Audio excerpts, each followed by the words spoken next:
The Kaizorian experience. Over here, we're going to be talking about everything African. We're going to be having debates, discussions, entertainment, as well as learning about business, art, history, and everything in between. Cultural, tribalism, and everything. We're going to be out here debating with some really interesting stuff. So, like the video, share the video, and make sure you subscribe. Make sure you subscribe. Subscribe for the best experience ever. This is the biggest channel on the Afrosphere. So come and join the team, become a Kaizorian, and join the Kaizorian Empire.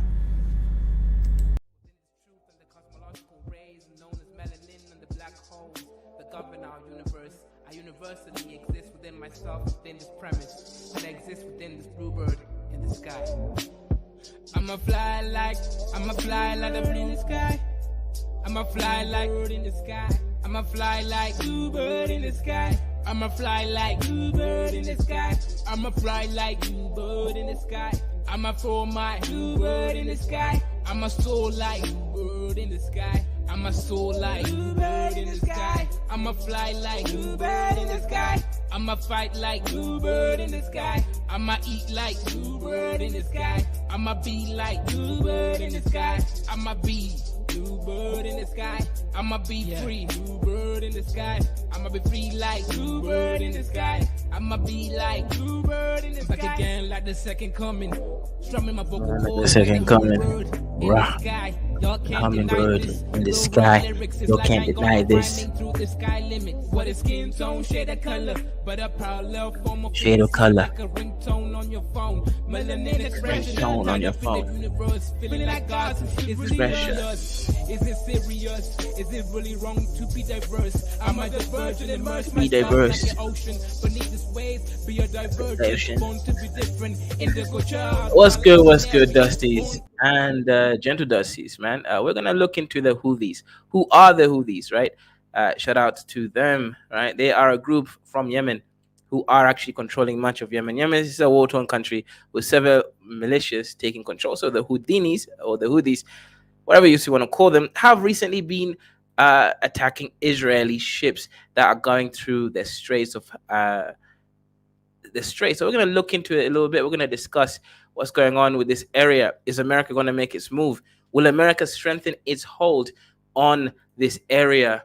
That is part of it. What's good, Chuku? Happy Kwanzaa. What's good? The Houthis, who control much of Yemen, including the capital, have since October attacked commercial. Shout out to you, Dr. T, as well.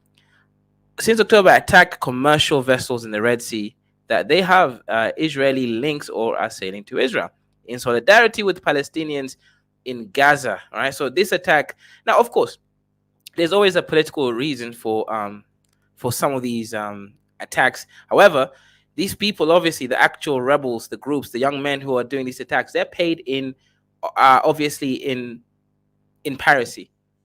Right, so every time they make an attack on any of these ships, they will take some of the loot, whether it's oil, whether it's food, whatever it is, they will take the loot and some of the euro dollars over there, and that's how they get paid, right? Yes, there will be a political reason and agenda for, let's say the Houthis to take action, but the young men who are on the ships, who are actually commandeering these ships, these are paid in piracy, right? So that's the situation. Who are the Houthis? And right now, they're controlling most of Yemen. Now they're in of that region, right, next to Yemen, Djibouti, next to Eritrea, and they're telling America, you must stop the war that's happening against the Palestinian people. Now, I'll give them this, right? I don't agree with them, right? I don't really care about either side on this whole tussle, but I do care about world politics and world peace. So I'll say this much. I think this is the first time I've seen another Arab country actually take action against Israel, right? This is kind of interesting. Everyone else has been even closing their doors, or refugees. Egypt doesn't want refugees coming in from Gaza. Nobody wants these Gaza refugees, right? At least, Dwight, man, when we had the issue with Ukraine, Poland took in like 2 million Ukrainians, happily took them in. So clearly, the Arab world has its own issues. So when I saw this, I was like, okay, some of the Arab world is not as dusty as I was presupposing, because they're actually willing to now risk something to help their fellow Arab brothers.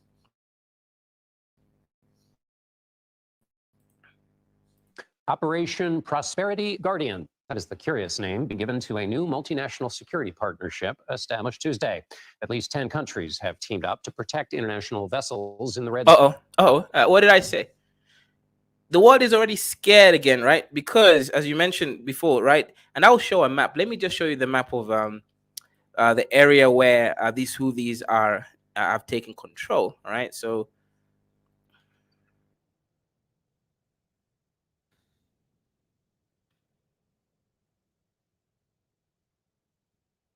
yeah, let me just share my screen so that everybody can get an idea of how serious this issue is. This means goods coming to Kenya will be more expensive because now these countries over, as you can see, it's mostly European countries, because guess what? African nations don't really own shipping companies. So these companies here that have all sorry, these countries here that have joined this new Operation Prosperity Guardian, right, aka a new anti-piracy naval force, right? The Somali pirates, they just took your stuff, stole a few million, and left you alone. With Houthis, they can't trust them because, according to them, these are, guess what, right? These are terrorists. Right? This is no longer, just another ragtag bunch of groups. This is actually something that um, these countries are scared of. And as you notice, there is no African countries within this new 10 countries that have joined forces. It's US, it's Britain, it's Bahrain, Canada, France, Italy, Netherlands, Norway, Seychelles. Well, Seychelles, I guess you could claim is African, right? But it's really ruled by Indians, right? And Spain, right? There's no Nigeria, there's no Kenya, there's no Ghana, right? There's no black African country here, because we don't actually own any shipping companies. So yes, we might lose our goods, right, which might get commandeered by whether you call them terrorists, you call them pirates, whatever it is actually very, very irrelevant. All we know at this point is that these countries are going to lose a lot. Imagine this, right? Let me just find out the average cost of a ship, right? Shipping, let's say average cost of ship for trade or something, right? Let me figure out if I can find a number, right? It's going to cost several millions, right? Okay, let's say how much does a ship cost that carries containers?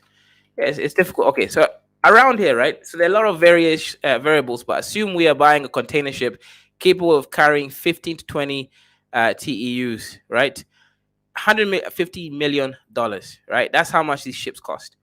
$150 million, right? So we already know that there is no Africans. I'll just share my screen there so everyone can be on the same page, right? We already know that there's no Africans who are going to be losing any ships because we don't really own these shipping companies.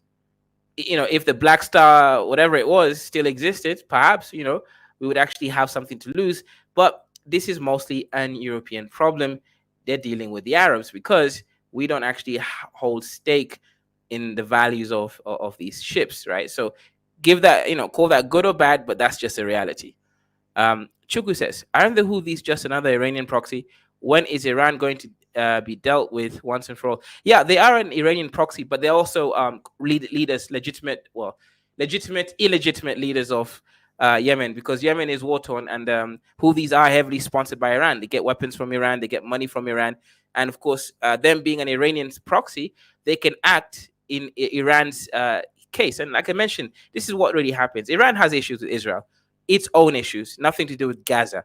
So Iran then goes and gives money and also military support to a country like Yemen, because Yemen is war torn, and the Houthis are the closest thing they have to a leadership. Cool. The Houthis then tell the young men who are again commandeering ships and acting as what we call pirates, right? Hey, go there, take over that ship. Don't kill anyone, but you can have the spoils of the ships. So everybody's getting paid throughout that whole chain and system. But yeah, 100%, it is an Iranian proxy, right? They are able to act without Iran really receiving too much heat, because they can say, well, no, that's not really us at the end of the day. So when it comes to global politics, that does matter, the sort of positionings and the time and the scaling of how these things sort of take place. Anyways, I wanted to share my picture over here of the Bab el Mandeb Straits, right? There, to just kind of show you how dire this whole situation is and how Africa will not be able to escape being implicated into a new world war, because we literally live between the two continents, Europe and Asia. And if that's the case, we will always be part of the problems that come with that reality. So yeah, so this is the what do you call it, the Bab el Mandeb Strait, right? As you can see, it's Bab el Mandeb is there, right? So this is ocean water. Now here's the thing, right? The Yemeni water does exist, right? This is Yemeni water, right? Every country has access to some portion of the sea if they are a coastal country, right? Yemen is one of those coastal countries. So this area here, this is their sea. Now, if you come across this other side here, right, like Bas Layan, this area here, this is actually belonging to Djibouti and also Yemen if you go up there.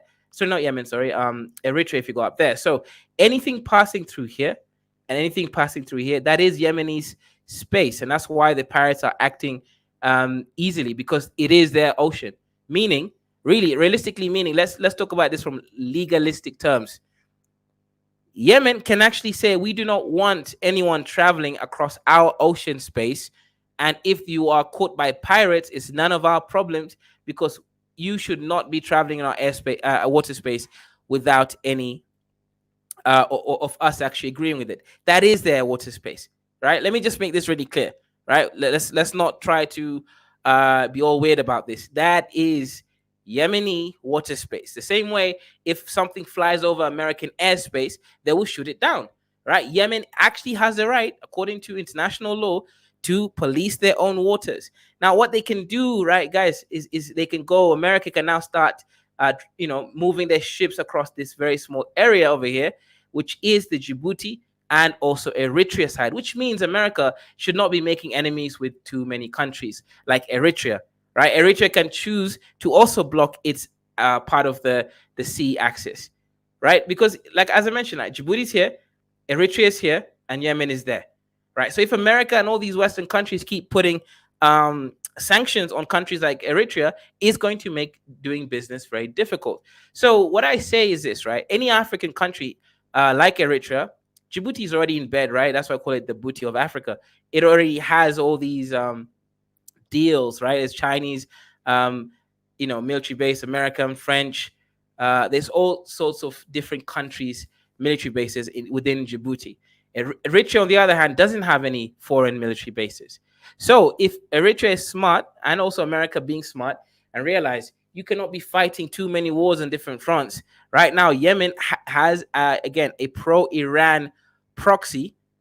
America should go sit with the table with Eritrea, stop all these bullshit embargoes and sanctions on Eritrea, so that they can facilitate trade, so that trade continues. This goes to both sides, right? As I mentioned there, that goes to both sides. To me, it's a silly problem that just doesn't seem to make too much sense. And the solution is rather simple. America and all these countries should go and work with Djibouti and Eritrea. Now, this is great for Kenya in the sense that Somalia did join the East African community, right? This is the kind of things that Somalia adds, right? If you keep going down this map, right, you will see, so if you keep going down this map in this area here, you will see that you're going to start seeing Somalia. And as you see Somalia, they also control a certain space of that ocean. So to facilitate trade, there just has to be an agreement from all these different areas.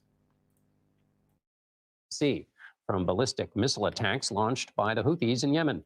And the quirky name does not obscure that this is an escalation in the region.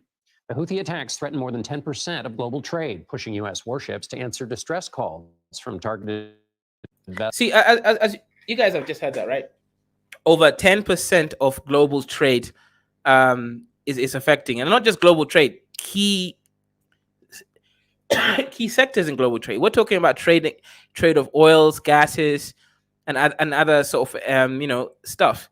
If it was just Russian goods traveling, like let's say Kenya heavily depends Kenya heavily depends on Ukrainian and also Ukrainian and as well as Russian wheat products.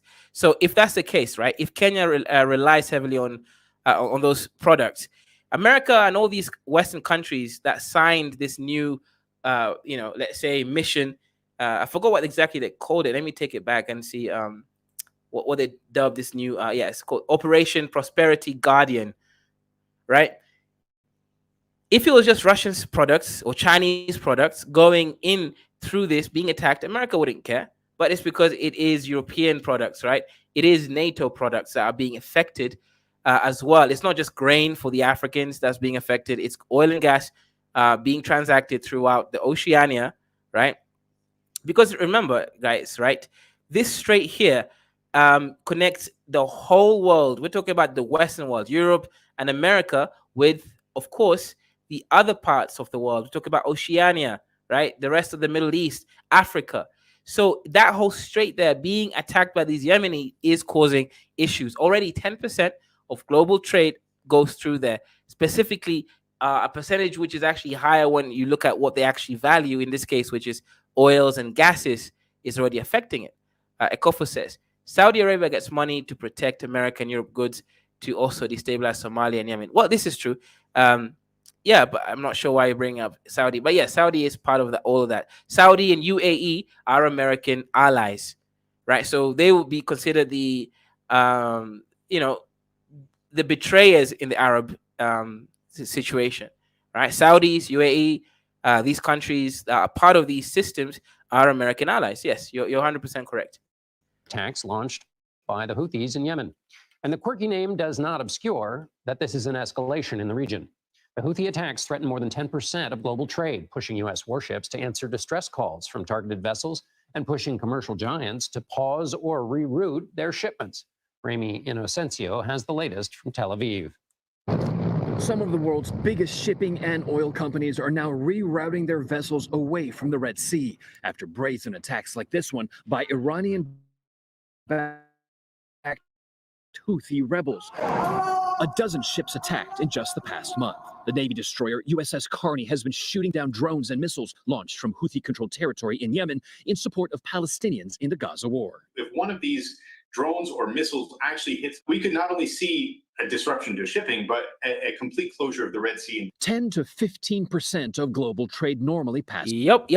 Guys, why do you think the Somali pirates operated so well for so long and there was no real fight against them? It's because Somali pirates weren't going around shooting rockets and stealing ships and vessels. They came in, they stole their oil, they stole their gas, they stole their money, and then they went out. Trade still continued, right? These were small time outlaws, basically stealing stuff. However, Houthis are actually sending missiles and rockets. Now, they haven't been killing people yet, meaning when they commandeer the ships, they steal what they take, and then, of course, I don't know what they do with the ships, but they don't generally kill people yet, right? Because we don't know what their long-term objective is, right?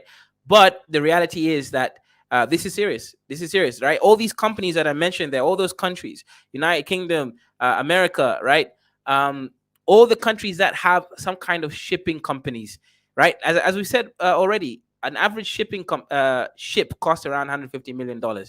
That's a lot of investment, right?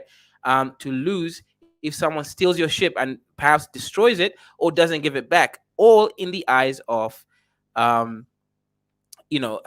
the war in Palestine.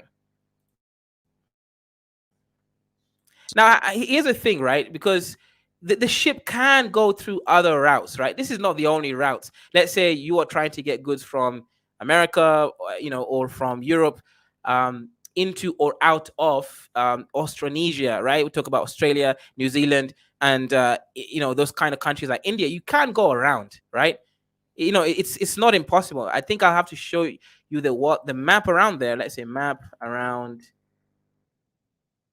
of the world, just to show you how the alternatives would look like. But it is not the ideal. That's what we're talking about.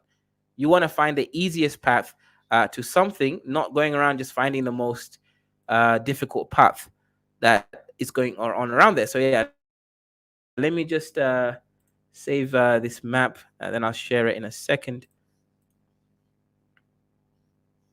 Hopefully it downloads, right? What's good, Andre? Hopefully you're doing well. Did you celebrate Christmas, or the good stuff? I don't know, man. Let me know. I'm just trying to save some image that I downloaded. Okay, great. I found one.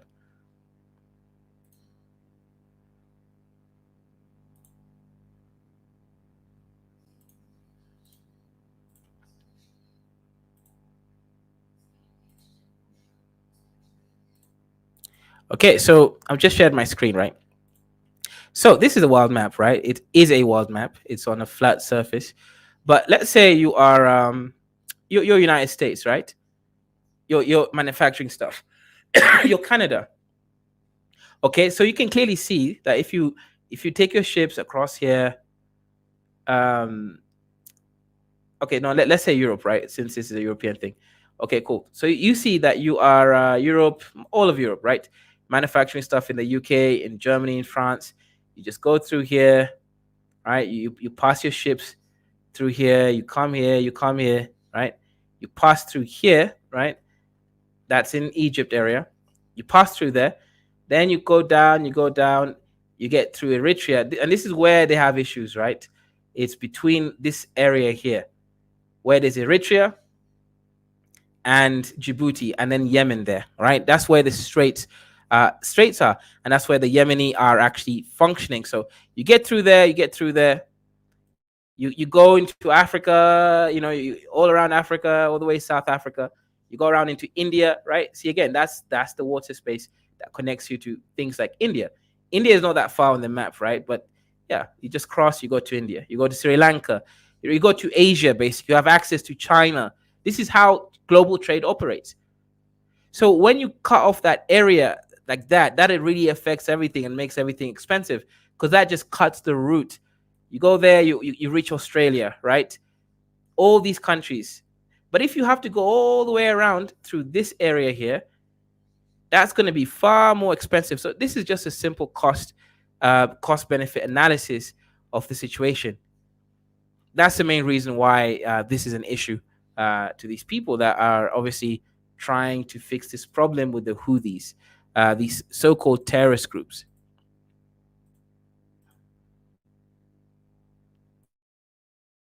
Through, worth an estimated $1 trillion.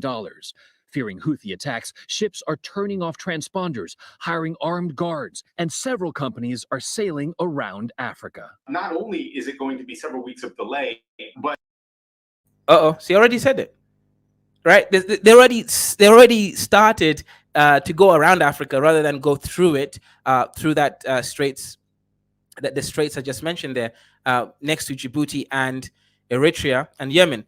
Now, like I keep saying, right, this is where African leaders need to be coming in clear, right? Eritrea should be like, bro, America, remove all the dusty ass sanctions on us, and we will let you pass through our space, or we will protect our space so that Yemenis don't come, because the Yemenis are not going to go into Eritrean space. The reason why they're not going to do that is because that will now cause them more issues. They are literally going through their own space. They are stealing within their own water space, and technically speaking, they're allowed to do that.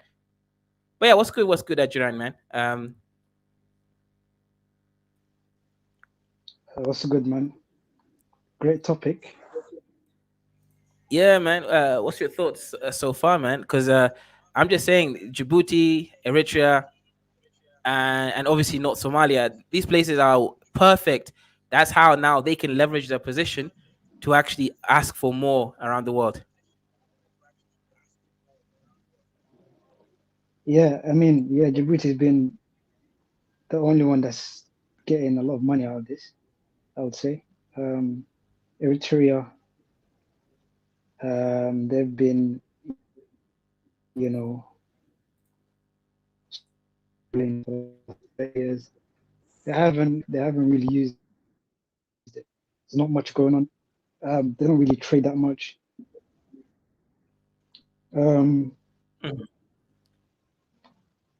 So yeah, no one's taking advantage. So now yeah, with the situation, Somalia, um, yeah, we'll see how it goes. There's a lot of things to, a lot Yeah. of ways that could be beneficial for Somalia. But also, this could be escalated to a war because you know how they have miss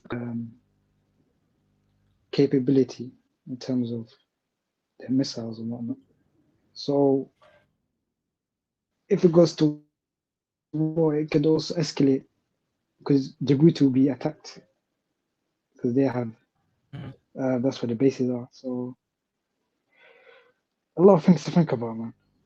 What do you think? I don't hear what you said at the start. I just came now. Yeah. Mhm. Yeah, for me, I'm just thinking, Malke, come and correct me if you can. Click on the link. Although I'm pretty sure I'm accurate with the information, right? You're saying distance between Djibouti to Yemen by sea is 762 miles, and countries only own 13 miles from the coastline. That is not true. They don't just own 13 miles only, right? It depends on the country's situation. So you'll have to go and tell me the exact mileage that Yemen actually owns, right? That's the situation. You got to come up with the facts. Tell me, okay, Yemen only Well, owns. if you see Yeah, the if you see the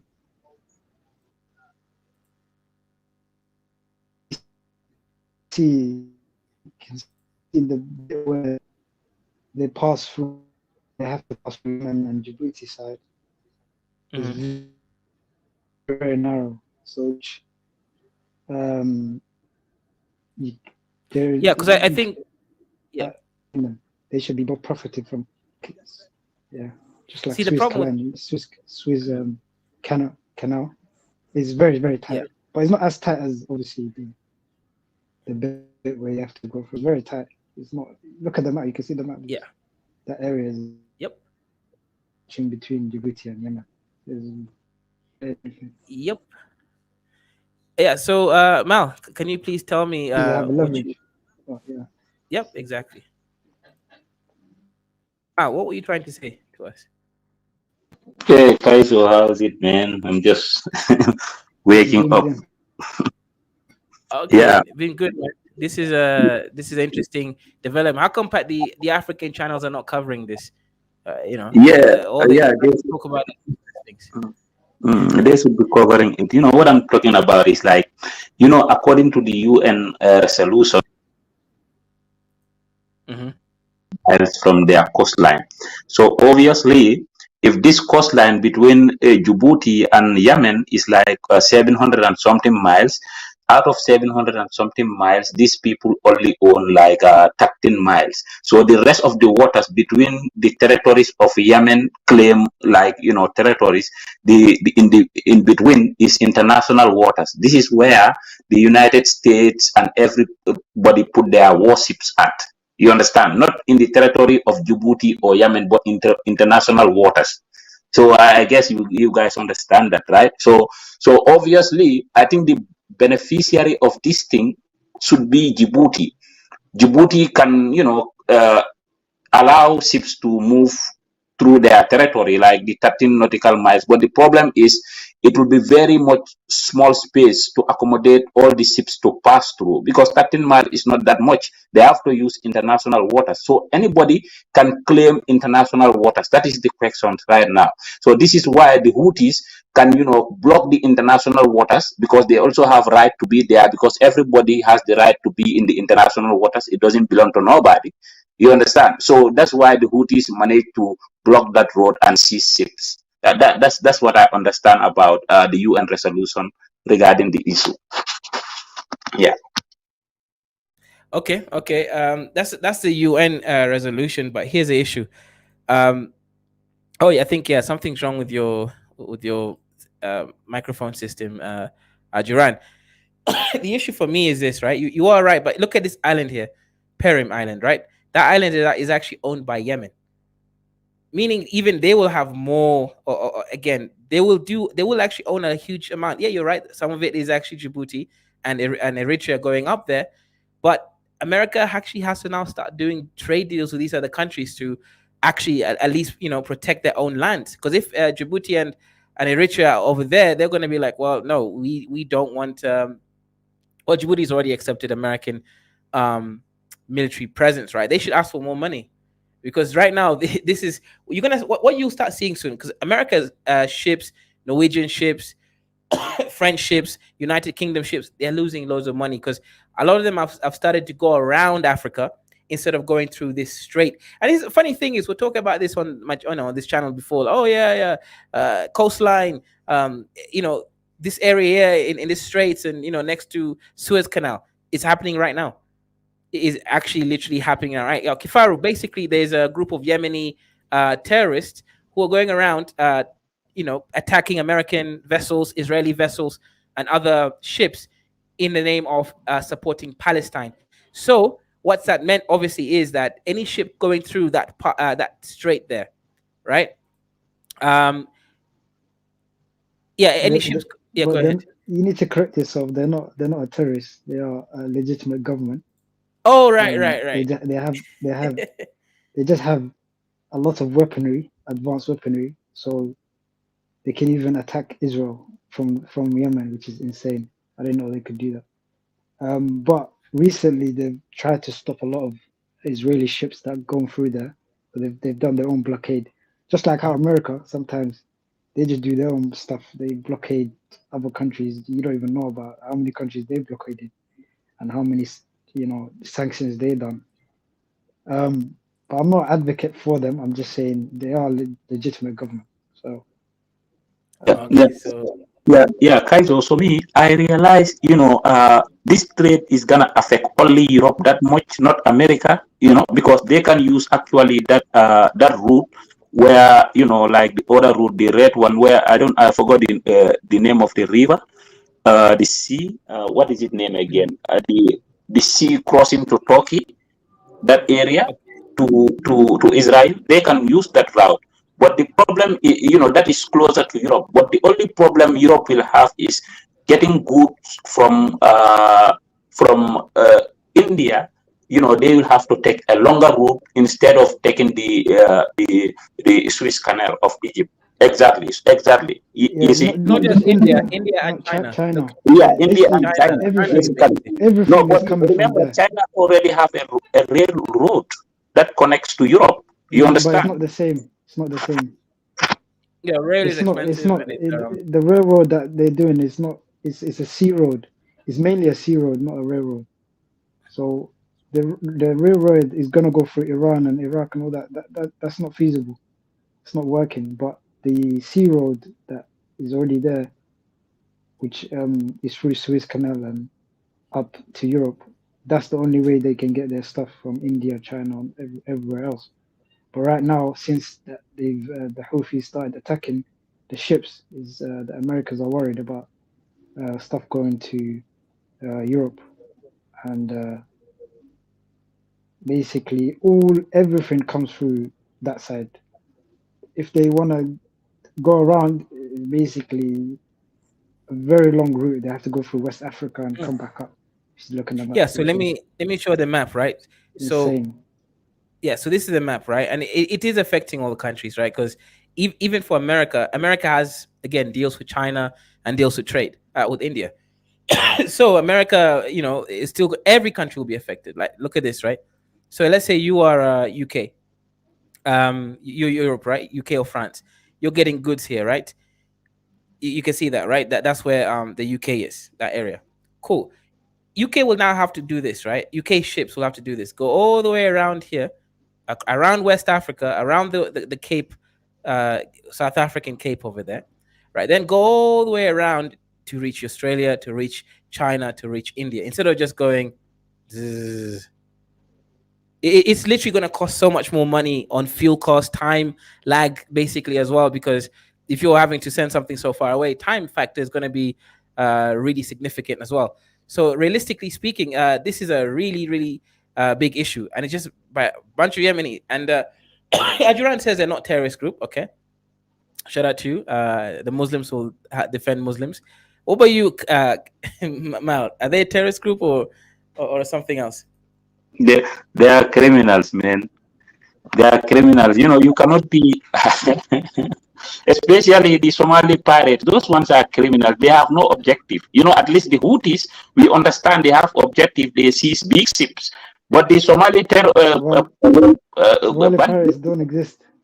yeah, it doesn't exist, I believe, because they don't even ship it, you know, attack a full ship and, you know, take over it. But they just, you know, go around the ship, running. If they bump them, they just sink.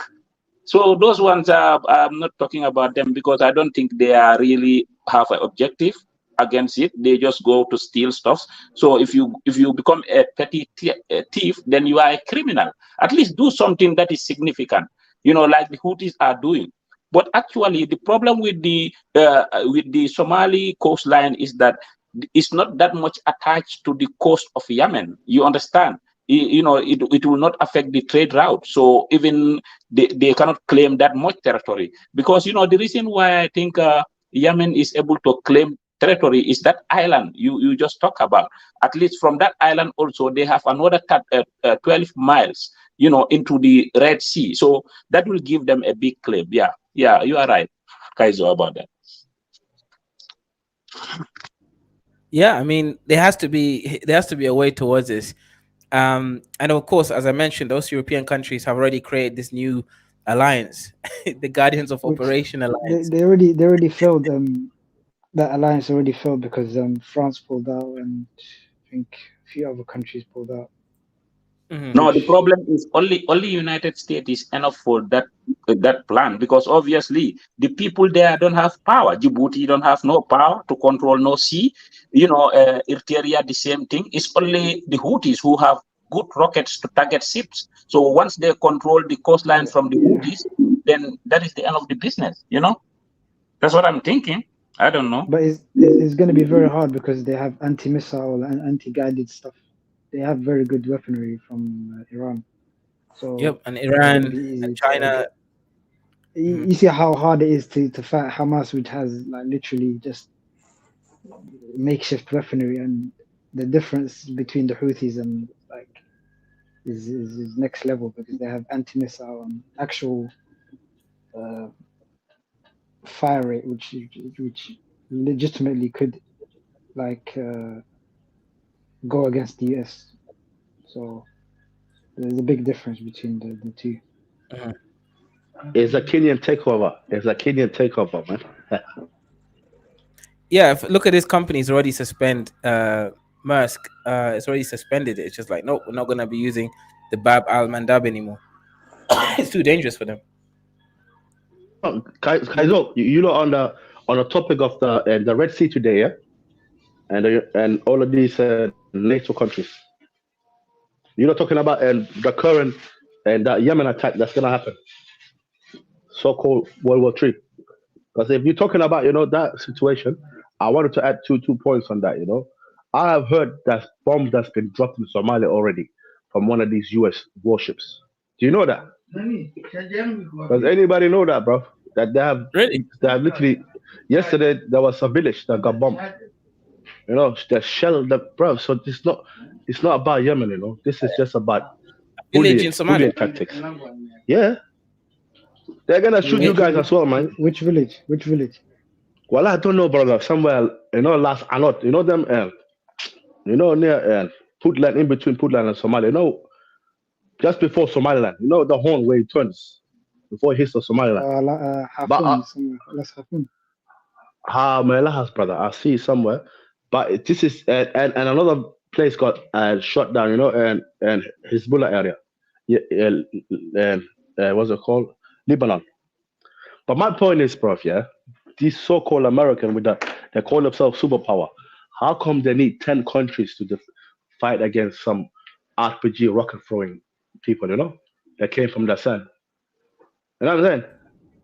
Yeah, but you know that Iran, you know, that's how they get their weapons and money and trade. But brother, it's not enough. Think about it, brother. Imagine this: you have no choice.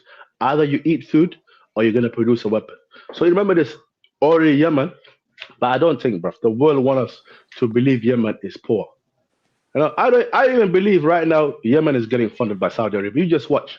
Sooner or later, a big, even Yemen and Saudi Arabia have been fighting but because this is against Palestine and the Arab world, Qatar and Bahrain, no, Qatar and Saudi Arabia, they have to pay money.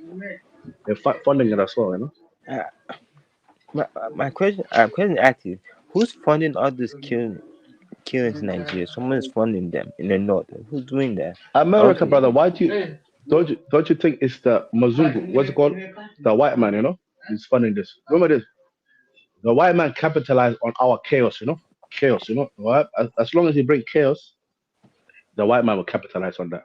Remember this right now, they can't get through to. If you talk about it logically, they can't get through to Niger, Remember this? They have built underground and what's it called? And pipeline going from Nigeria, supposed to go through. Algeria. Go.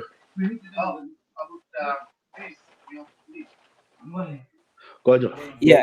So as I was saying, right? Let's go back to the topic. What do you think what do you think Djibouti could do to take advantage of this situation, or Somaliland? Bro, because I've heard Somaliland could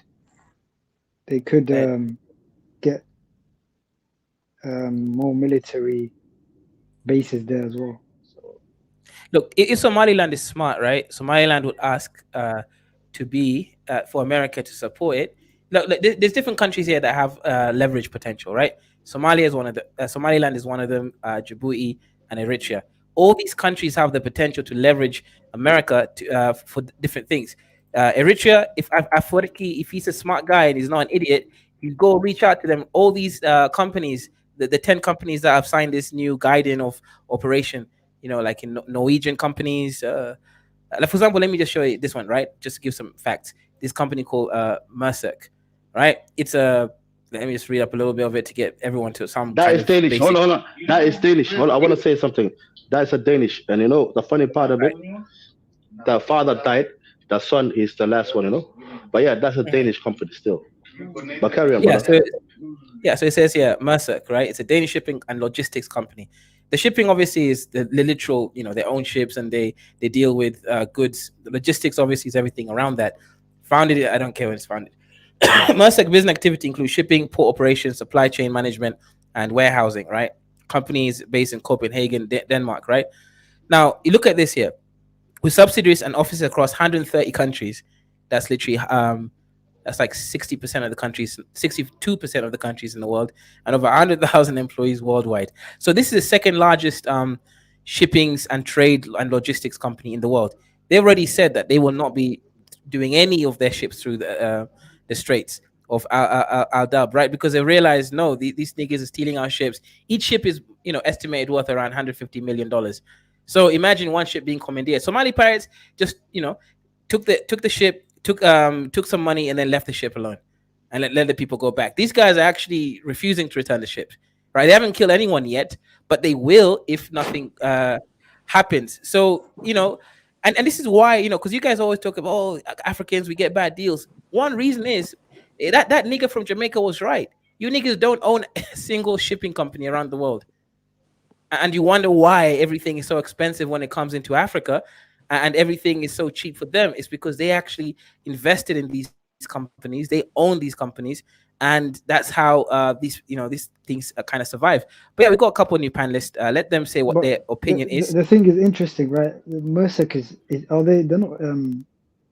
they don't have nothing to do with the Israelis, right? Because all I know is that the Houthis, they want to get Israelis stuffed, basically. They don't want to get anyone else. Yeah. So I don't understand why they must be doing a deal with Israel as well. So. No, because obviously they might not be directly involved with Israel, but they're going to be supplying Israel. That's now the thing. Israel will be one of the countries that they trade with. Exactly. They must be involved somehow because of the amount of shipping they do. They must somehow be involved. Yeah. Kifaru, shipping companies are not owned by individuals. This is where... Hold on. Kaizo, can I talk to you? Niko mandugu mbili hapa Kenya, wanapigana my friend. Iko moja ni Kikuyu, mwingine Kalenjin. Uweza ongea nao watu kidogo. Hey, speak the white man's English when you come on this goddamn stream. Shut up, man. Go back to Mississippi. Abu scared on Goma. Is this who is this speaking this African? That's my Somali. That's my Somali brother. Hello, habari. Hello. Unajua nini? I'm out of here. Y'all niggas is talking that Uga Booga shit. I want to hear your opinion on this. Give me a second. Yeah, one second, SK, right? Let the new panelists come, then we'll come back to you. But go ahead, Namizi. What's your thoughts on all this? You were saying that the shipping company cannot ship to Somalia. So how does Somalia get their own goods? We get our goods, my friend. We have a contract with the Arabs. Nowadays, we own the Arabs. They owe us from the past. We were supplying Arabs with food. Without us, Arabs have no food. What's it called? Yeah, go ahead, Namizi. Nah, that was crazy. I'm just like, where's the law and order here? The stream looks like Africa. So what are we talking about here? Because I heard American superpower. People don't want to say Fulani in North Nigeria. The Somalis are wilding out again. Like, what's up? Okay, great question. So basically, recently, right, because of all these Palestine being attacked by the Israelis, some terrorist group, which although Ajuran says they're a legitimate government in Yemen, have decided to be basically commandeering ships, taking over ships, any ships that's related to Israel, but obviously they're going to take over other European ships as well. So right now, America is just like, no, we're not having it. So they've created a new super group of European countries to fight against this Houthis, who will be sending rockets and all that shit. So that straight off Al-Dab, right, next to Djibouti, Eritrea, and Yemen, right? That shit right now is not safe. So Maersk, right, a Danish company, one of the second largest in the whole world for shipping, they already refused. Yeah, Maersk, that's it. Yeah, they've refused to do any trade in that little strait over there. So this shit is getting real, right? Yeah. War. It seems like World War III, whatever it is, it's already kind of preparing itself over there. And this is a picture of that area. As you can see, this is actually Yemen, Perim, right? That's a Yemenese island. This area here is where we're talking about Bab al-Mandab. It is Yemeni space, most of it. Some of it is Djibouti space. So we're talking about basically countries like Eritrea, which have sanctions and embargoes and all these stuff. They should now go to America and be like, bro, you need us, right? If you want your shit to pass through this Bab el-Mandeb Strait peacefully from our side of the ocean, we'll let you, but you got to remove all these stupid sanctions. So I'm just saying, America is, of course, America is going to go to Djibouti. It's already putting, military on the ground again. And yeah, that's what's happening so far. No, I mean, yeah, I think Djibouti, the Saudis, who I believe been handing the Houthis ass whoopings, aren't they fighting the Saudis, or were they? They already made a deal together. They did. Fighting each other. Like, how long ago did they stop fighting? Last year they made a deal with the Houthis. Oh, okay. Well, and they made a deal with Iran as well. So they Saudi, did. Now that changes it. That changes because it. Because of the 2030 stuff they want to do, they want to basically make the country accessible to everyone. The 2030 campaign they're doing. So they don't want any wars. So they stopped the war with Yemen. They made a deal with Iran. They have a deal I don't know if the Houthis is it a legitimate government that they have there? Because you mentioned that it was a government. Since when? When did they form a legitimate government? No, they are not a legitimate government. They are the legitimate government right now. From I think last year. There's another government, but it's interim. Isn't it an interim government? They are not even a government. Let me explain to you. You know they're in charge. Let me, Ajran, wait. They are not in charge of the entire Yemen itself. They just control the northern part of Yemen and Sana'a, the capital. Okay, the southern part is controlled by the government, the post-government, loyalists. You understand? So the other part is also controlled. There are three rebel another terrorist group. Okay, so right now the only thing they did with the Saudis, they're still fighting because Saudi is still sponsoring the southern people who live around the south the government, the post-government loyalists to fight the Houthis. So they are still fighting technically, but they just, did a deal of ceasefire where Saudi will not be directly involved into the war from the north.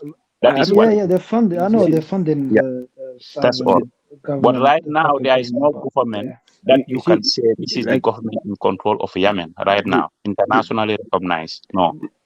the thing is Yeah, confused me. international. Okay, yeah, I agree. It's not internationally recognized, but the Houthis they have the weaponry. They're in charge. They have a The lot of thing that's backing confused from me is that Iran. why does people from other countries in North Africa come to Nigeria? Why they come there and killing Nigerians? That's what I don't get. Those people Nigeria they're coming into Nigeria and killing villagers in Nigeria. Why are they doing that? They're coming from somewhere in North Africa. What's the Oh, goal? you talking about the Fulanis? No, yeah. You know what happened yesterday? They killed Yeah, people those in are the village. Fulanis, and these Nigerian news outlets are scared to say Fulani. They're calling them herders or like no, they're Fulanis. But They need to say exactly what it is. But what's the goal? Why are they doing this? What's the goal? Because they're clearing land for their cows. I think some powerful person is funding them. That's what I believe. What are you guys talking about? Someone is funding But them. that was kind of another topic. It's also a good topic, but I just wanted to pivot back to the original, since my question about the government was made because if it's not a recognized government, America's just going to come in with that firepower because America and Saudi Arabia, America has that influence to tell Saudi Arabia, like, look, F them Houthis, they're messing up the money because we're not going to drive all the way around Africa or ship her all the way around Africa. So we're going to have to put the beats on them. And ain't no one's going to stop America. We're a superpower. Yeah, Bro, I mean this the is Houthis got they got their own firepower too. So true, but you see, this shit is gonna bring the world back to old school stuff. Meaning the taxes and all is gonna increase. America's gonna be eating big chunks because they got the biggest navy right now. So they're gonna be the ones actually accompanying these ships through Africa. Yeah, man, America's gonna be eating good, man. That means all those niggas in the navy, they're gonna be eating good from now on. Because this is guaranteed. That's how the war's going to be from now on for a while. Yep. Yeah, this is an interesting turn of events, man. I don't know, man. You niggas might end up having a World War III very soon. But the reality is simple, though. Like, Ajuran, why do you support the Houthis? Are you an Iran sympathizer? Oh, is it because you hate Saudi? You must be a Shia. Oh no, or maybe it's because Saudis are destabilizing I don't Somalia. actually I don't actually like the Houthis. No, but I'm just saying they are in charge. Like in terms of the weaponry they have, the amount of influence they have in the country, Yemen, they are in charge. There's no denying that. No one can deny that. But if you're saying they're legitimately recognized by America and whatnot, I don't know about that. But anyways, I don't actually like them. I just what they're doing right now. Okay. But do you think that you see, Kaizo, what I was trying to say is like, sometimes I just feel, we Muslims, sometimes we are kind of hypocritical somehow. We like the Houthis, we don't like the Houthis at the same time. You understand what I'm saying? Especially if you are a Sunniya, or a Wahhabis, they will hate the Houthis because they feel they are a Shiite, okay? But when there is war already going on in Yemen, okay, everybody want to be a Houthi sympathizer, when actually in reality in Islam, you should not support the Houthis. Like if you are a Sunni Muslim, you will hate the Houthis because you understand. You see the hypocrisy in it. You will like them and at the same time dislike. So this is what I always said. This is why I said in this war, the only people who are even making effort to sympathize with the Sunni, you remember, the people fighting in Gaza are Sunni Muslim. The people or the only people in this Muslim world that is sympathizing with these people are the Shiite. You understand? And they are the actual people doing the bombardment and everything. But all of these other Muslim Sunni, us, we are just keeping quiet, okay? At our corner, we wrap our tails and sit on it, just like Saudi Arabia. And now that the Houthis are doing the job, you say, oh, Houthis, good job, good job, good job. And now when that is over, now we'll say, oh, Houthis are serious, they are bad people. They are. You see how the hypocritical. This is why I did not even support the part of the Palestine in this conflict. You can see the hypocrisy now. You understand what I'm trying to say? Yeah. I mean, is this no a one said Fulani brother? The brother who just spoke, are you a Fulani? No. I have Fulani blood, but I cannot claim Fulani. I don't want to be Fulani. You know, You don't want to be I am a Fulani Mande. because of what they're doing in Nigeria, or you've No, always it's had not that? because of that. It's not because of that. In Islam, we take the patrimonial. Patrimonial means your dad side. Your dad side is Yes. whatever your dad is, that's what you are. So I am a Manding speaker. I'm a Mandinka speaker. I can speak Fulani as well, but you know, I'm a Mandinka. I am proud to be. I have a question. Where they're from, the Fulani people? I'm just curious. The Sahel region, all over. Okay. From the coast all the way to, I don't know how central they go, but they might even go all the way to east. No, you know, mostly Fulanis have different type of ethnic groups. Among the Fulani, there are a lot of clans in it. So you need to understand the differences. So the ones in Nigeria mostly are intermixed with the Hausas until now. They cannot speak the correct Fulani languages. You understand? Even if you get into a panel with a Fulani from Nigeria, you cannot understand him that much because they speak more Hausa than Fulani. So you have the Wadabe. The Wadabe are Fulanis who live around this place, Cameroon. You understand, Niger and all those places. They are called the Wadabe. Okay. You have the Tukulor. The Tukulor live in Senegal, northern part of Senegal. Okay, in the eastern part of Senegal. So you have the Fulfulbe. The Fulfulbe live around in Mali region and all of this. Then you then have the Pol. The Pol live around the Guinea-Conakry coast on southern Senegal, southern Gambia. That's where they live. So you have the Fula. The Fula live around in southern Senegal and Gambia. So you understand. So you need to. But you see, you should have the whole thing was so peaceful. The whole thing did peaceful in Nigeria until the ones from other African come to Nigeria. No. You know, the Fulanis have been in Nigeria even before you guys get independent. So that is since in the, let's say, in the 16th century, the Fulanis have come to Nigeria from Guinea. Usman Danfodio's dad was a Fulani from Guinea-Conakry. You understand? Yeah. And during those jihad era, you know, in the Sahel, from Senegal, Gambia, you know, because Gambia is is inside Senegal, obviously. Then from Senegal, if I say Senegal, I'm talking about Senegal and Gambia, then go to Mali, to Guinea. There have been jihadists fighting there. People trying to convert people into Islam. During those days, this is when Danfodio's dad migrated to northern Senegal, northern Nigeria. I have a question.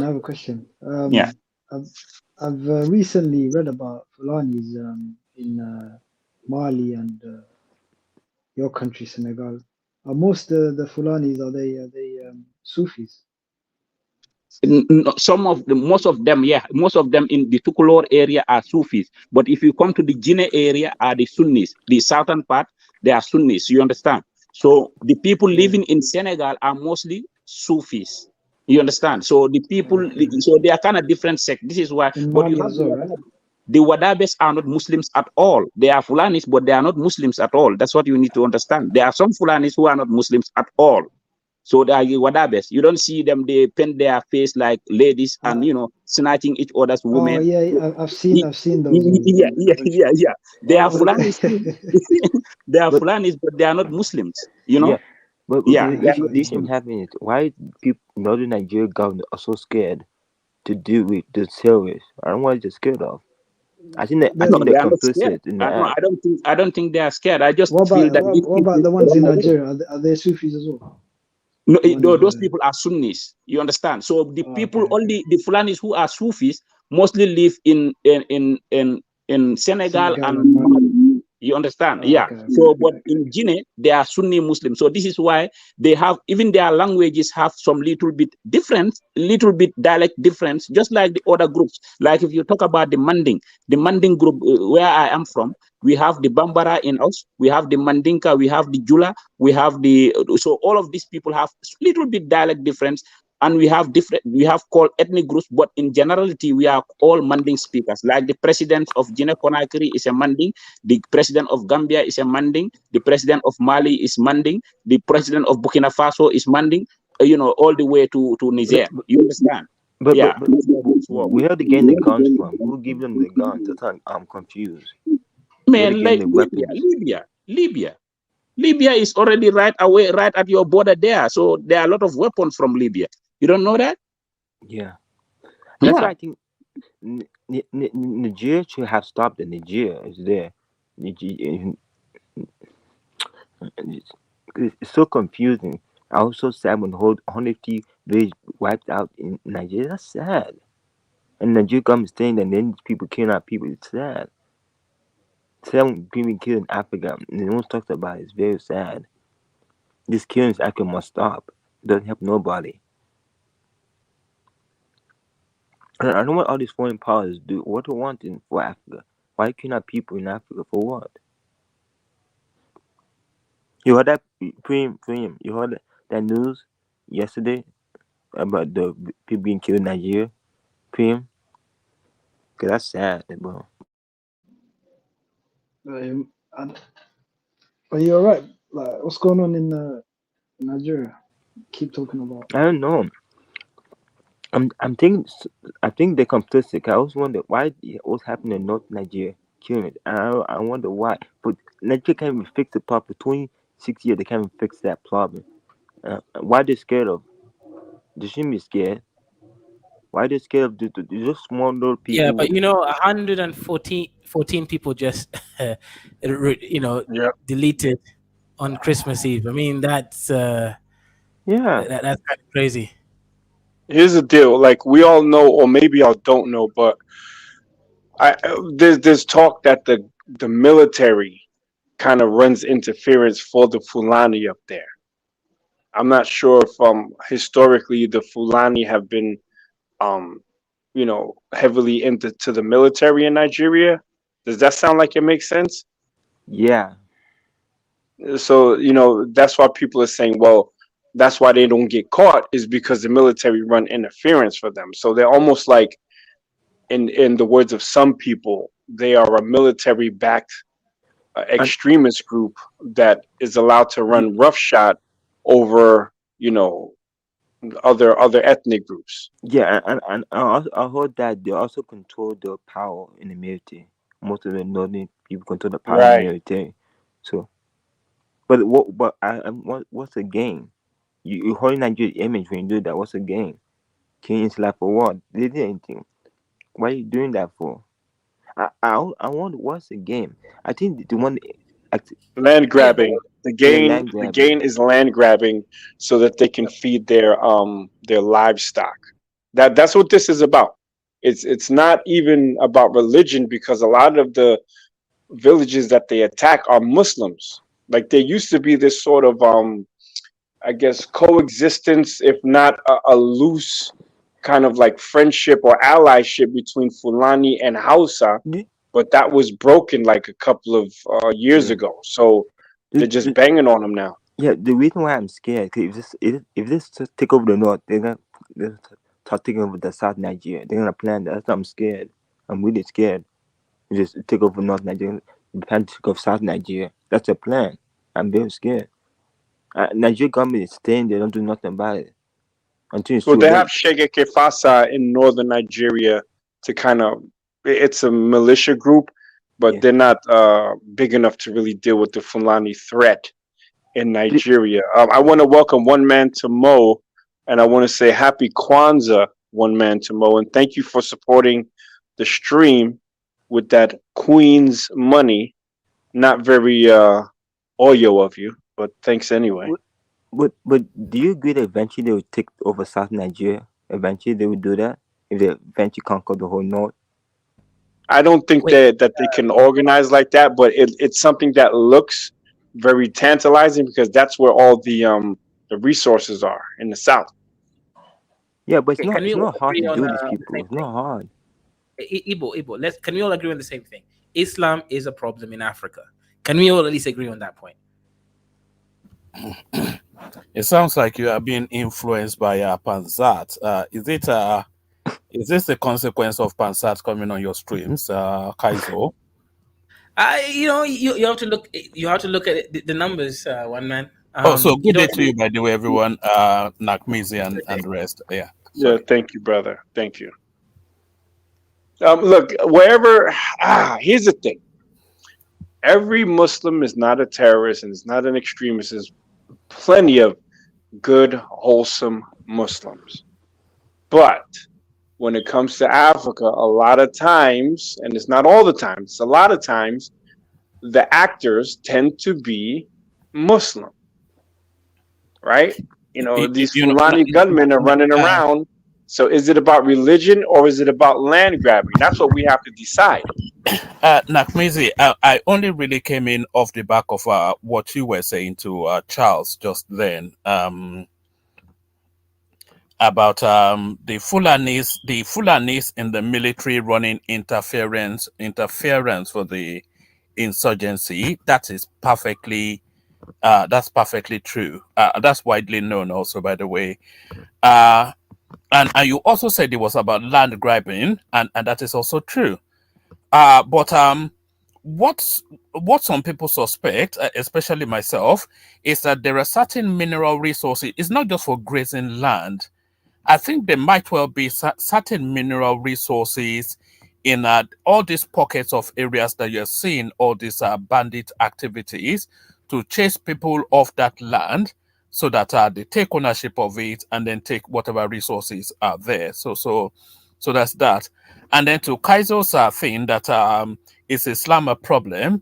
I was only really being when I was pushing back at you. I suspect that a lot of people are forming that conclusion now that Islam is a problem. I was listening to a debate just before I came on, and some lady was saying there are about 1.something million 1.something billion Muslims globally, about 1.6 billion, etc. And what she was saying is that the security forces globally have concluded that about 15 to 20% of that Muslim population are bad actors. So essentially to propagate the dominance of Islam over the entirety of the world. So if you are looking at 15 to 20% of a 1.6 billion population, then you are looking in the hundreds of millions of people. And this is the experience that we're having. So it was really what you were saying about the military running interference, as you put it, for the bandits. That's actually what made me come in. Oh, well, one man, I appreciate that. And are you surprised that your Black American premium Black brother knows all this stuff about Nigeria? I mean, can I now be the voice of all Blacks? Yeah, I'm surprised that you know anything at all, but especially that you know that. I'm only joking, but I am surprised that you know that, though. Yeah, I'm planning a trip to Nigeria, and I'm being very honest. So 2024, I'll be going to Nigeria. Yeah, I know. If you go to the north, they'll think you're South Nigerian, then they'll kill you. If you go to South Nigeria, they'll think you're Fulani, and then they'll God either way, you'll be attacked on both sides. No, you'll be perfectly safe. There are millions, at least 200 million people live there, and they live there happily and safely. So I don't think they're especially looking for you to arrive there and they bring out the AK-47 and all that. Stay in Lagos for the most part. Go to Abuja if you can. If you want to do a real tour, go to places like Oshogbo. And if you want to get eating, go to the east, because I think they still have some funny practices there. And so, yeah, you have fun. Yeah. The Igbos, huh? Yes. Go get eaten. But don't they do money rituals in Yoruba land too? I think that's where a lot of that happens, right? I'm not sure about that. There's no history of that in Yoruba land. Oh, yes, there is. And by the way, you know, what you describe as money ritual might not necessarily be a bad thing. Not the furthest extreme of it is bad, of course, like the ones you that I think you're probably hinting at, but that there are certain practices that are that you go to the deities to bring you better luck in your trade. Maybe you're a buyer, a seller, and then to come and bless your shop. You have a certain thing within there that drives traffic and all of that. So that's And still you somewhat. need to kill somebody for that. What do you mean? Don't be silly. No, for real, you have to bring like 2 baby skulls, or Yibo nipple, you know, and a kata testicle, and that's how you're gonna get the You'll be a premium for ritual sacrifice in Nigeria. exactly. No. So they bring me the wayward akata. But this is a thing, you know. This is a thing. I believe, you know, I don't like to talk about separation, but to me, I think for Nigeria to progress, you guys need to separate. I agree with that statement. Why? It's not working at all. Why? Why? Along what lines? Because it's like you see, there's an underlying. Hold on. Let Along me what just lines? finish. Wait, along what lines, though? Yeah, let me finish. Okay, because there's just some. Oh God. Anyway, I'll talk later. Well, so there it is. Yeah, saved by the bell. Yeah, but no. Nakmizi will be recaptured and sold back yet again. That's what will happen when he goes to Nigeria. Oh, I'm sure you'll see to that. That's why I won't be sharing my travel plans with you. I'm alerting the boys as we speak. That there's some Negroid-looking Negro coming from the United States. It's not very easy. It's not very difficult to spot. It's the most Negroid of Negroes that you'll ever see. Capture him, a fair skin Negro. Sell him to the Arabs. Wait, in my opinion, that used to be like Sudan, South Sudan, and North Sudan. That used to be like that. That's the best way to go. There's too many ethnic groups to split it like that, and what happens in these conversations is that they always forget about these lesser known ethnic groups in like the central part of Nigeria. They think it's just the 4 major, but it's not. You can't just cut it up in 4 because there's a whole bunch of other people that live around there. So logistically, it will never work. So that won't work, and also this whole pushing all these ethnic groups together and calling a country hasn't been working. So that's what you have now in Nigeria. So they better make that work. They better make it work. Well said, Nakmizi. That's what I was pushing Kifaru on, that split it along what line. So you can't go into some narrative without determining that first. And it's not a direct split. You can't split it north and south, because the Igbos are as far removed in terms of who they are from the Yorubas as possibly can be. And then the Edos will argue for a nationhood of their own. What about the Igala people and all of that? So it's not a direct split. So and you can't split it along religious lines either, because it's almost a 50-50, if not a 55-45% split, Islam, Christianity in the Southwest. You know, so how does that work? And the South is predominantly Christian, so you can't split it along. So it's not that easy to break Nigeria up. But are we really united in Nigeria? Are we really united in Nigeria? I think we're not, in my opinion. We're united on paper, but in person we're not.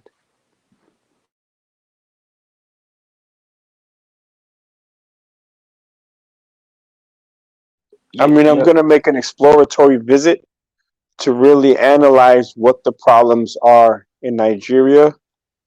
I'll make my observations, my findings, and then I'll fix the country at a fair price. Because I really think that the way Black Americans think, we have the answers for Nigeria. Since we come from there, we actually have a right to speak on it. So leave it to us. We'll save you. Yeah, but do you not think that The key to black emancipation is for Nigeria to work. Because if Nigeria works, then the black nation, the black experience, whatever it is, then they have that example of a success story. But if Kenya works, it doesn't really have the same impact. If Rwanda, but if Nigeria works, if they're able to get it together and take a seat at the topmost table globally, then that gives black people that reference point, and it enhances their confidence even more. What do you think? I think it enhances Africans. I would rather have Nigeria there than Kenya. Kenyans seem a little docile to me. Nigerians are known for being, direct and straight to the point, kind of similar to Black Americans. I think that they're overrepresented in every part from good to bad.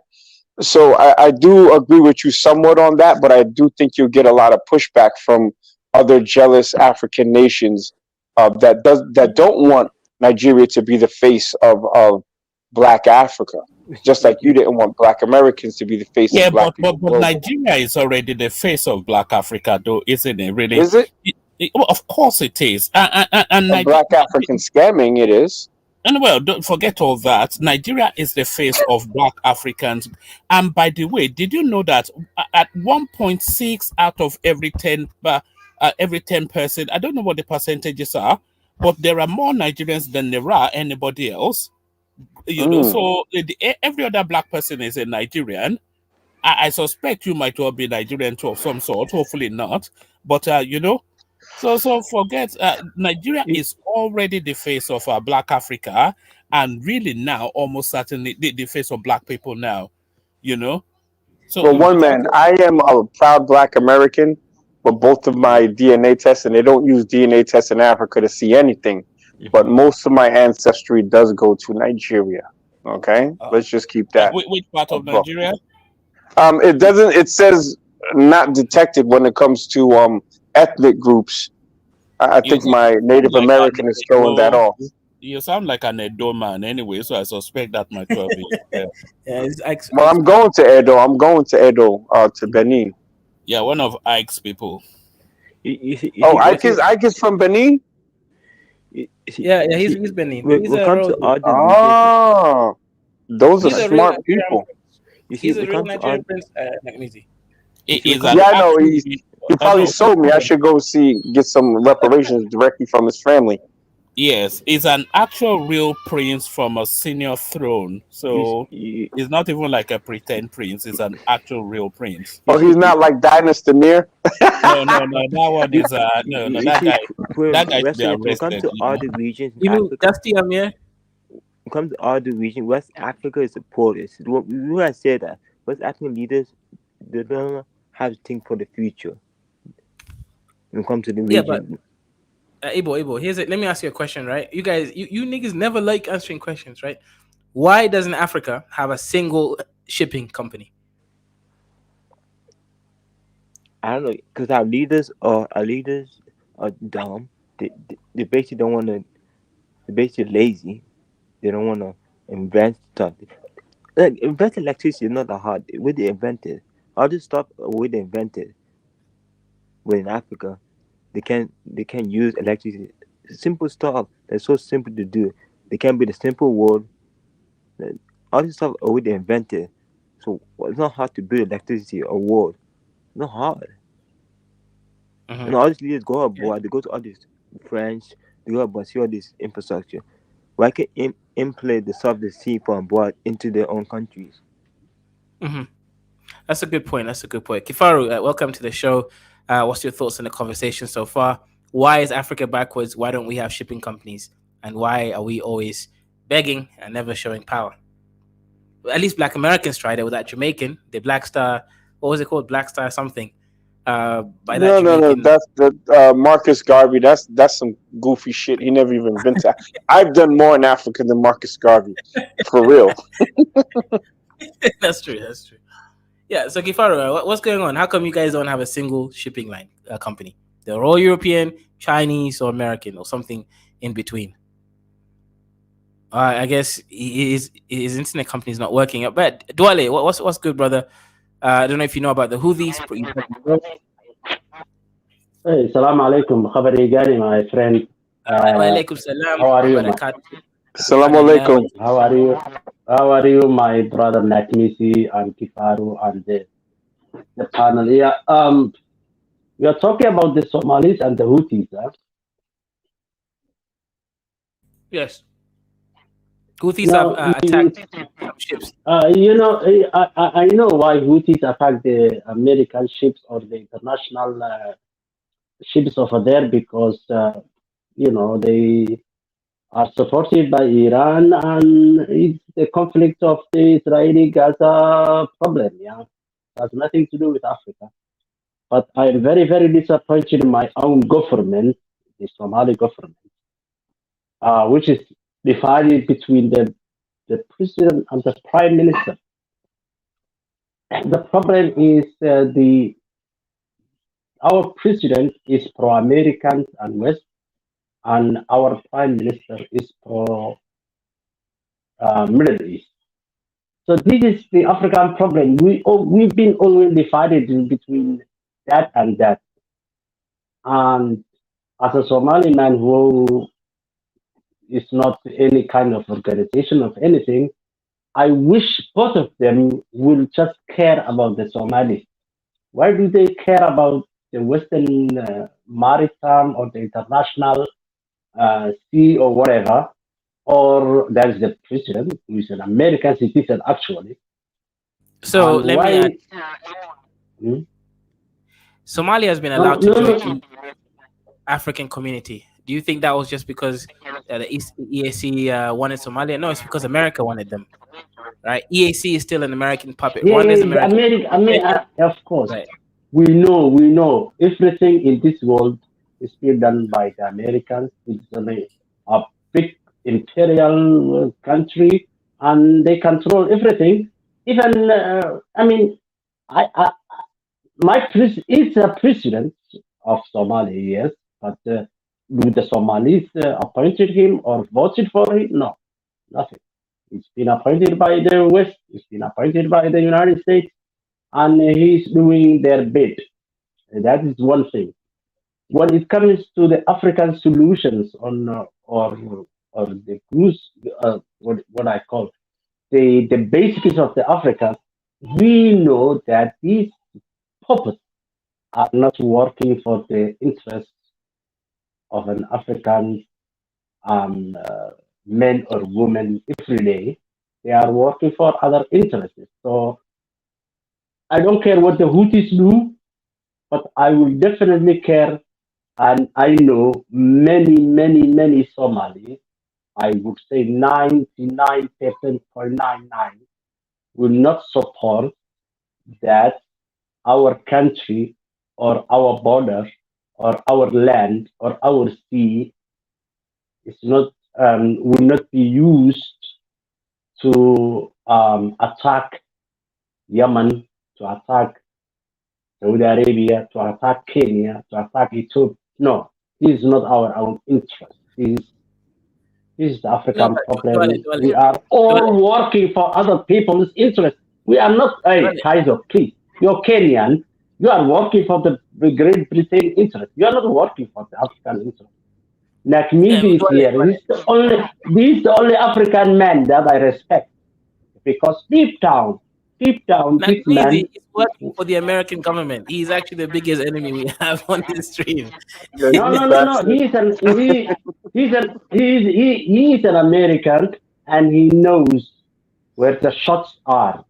I think, and he's a black man.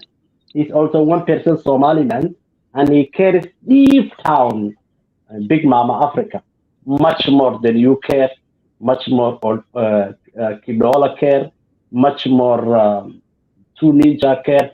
This man knows what white men want and what white men actually want the black man to do.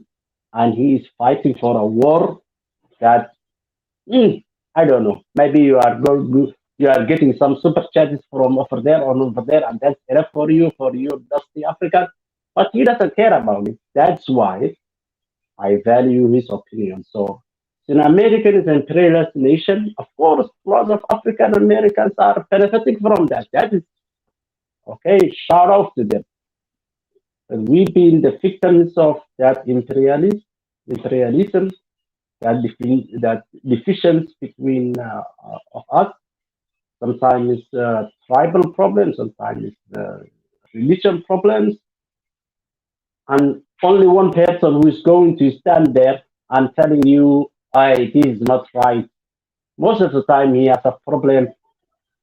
The major African people who can change the whole thing, and that's the Nigerians. Fuck them, man. They still worshiping their British interests, and yeah. So it's did you understand what he said?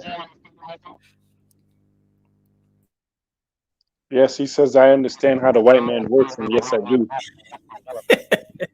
And he's seen how I deal with the white man, and he sees how you deal with him, Kaizo. You're dangerous because you're on the take. Yeah, because Kaizo is a coon. Yes, big time coon. A big time coon, and of course he's just cares about future, 2050, 2060, and he's isolating you and telling you, "Hey, you are not African." You are Could you say that I'm exploiting white man? Is not that you're exploiting the white man? I think you're booty clapping for the white man. Wait, do I sound weird? Duale has echo. Okay. Fix it. No, I will stop my mic. Yeah, Okay. keep talking, busy. Let's see if it's fixed. Radio check. Okay, yeah, it was Duale. Yeah, Duale. No, it was Duale. Oh, okay. No, but I understand what his point is. It's like you're hypnotized by the great Mzungu whenever they get on, and whenever you go on other people's panels, because I've seen you cooning on other people's panels. You know, I didn't want to say anything, but you're a threat. You're a threat to Africa, bro. Oh shit. You're a threat. That's what I'm saying. Black Americans need to be the voice for some African countries, because the sellouts, like the one in Zambia, what was it? Zambia, BB Rodriguez. You know, you guys are just known for selling your resources, your ass, your everything to Ghana is selling its lithium with only 13% coming back to Ghana.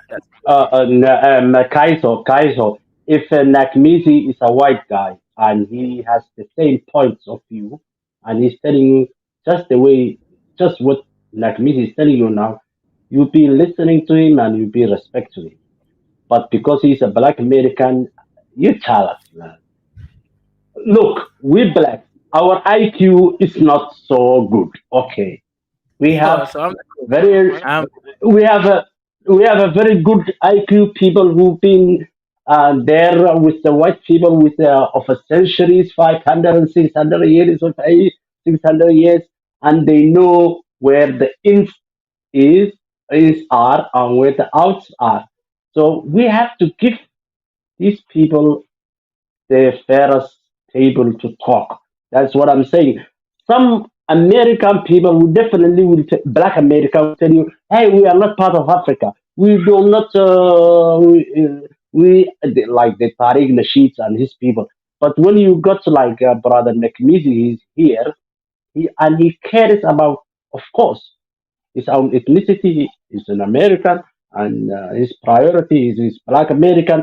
But in the meantime, he doesn't forget his roots, where he's in Africa, and he knows more than you and I the cages and the boxes that we are, and the white man put us on it. Nigeria, Kenya, Somalia, Ethiopia. What the fuck is this? They have Georgia, Texas, California, whatever, Idaho, Iowa, and they are one country and they speak one language. but they will not allow that. They will not allow you as a Kenyan man to come to Somalia and trade and do business. They will not allow me as a Somali man to go to Ethiopia. Actually, I was on the border between Ethiopia and Somalia to go there. And you see, this man knows exactly. I'm sorry, I'm not doing clapping for Nagnisi. But what I'm saying is, he's an expert, man. Thank Because you, brother. I appreciate it. one enemy, and that enemy we Africans have our own tribal problems.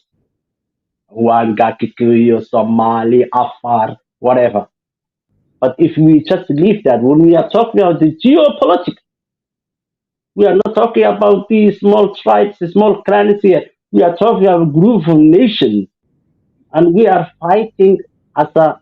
You see, one man will come here and he will definitely do whatever that he will do to disgrace me, to tell me that I am a Horner, I am a Jihadi, I'm a Somali, I don't look like that, my hair is. Look, all that will differentiate between me and my brother from Congo, my brother from Angola, my brother from Cameroon.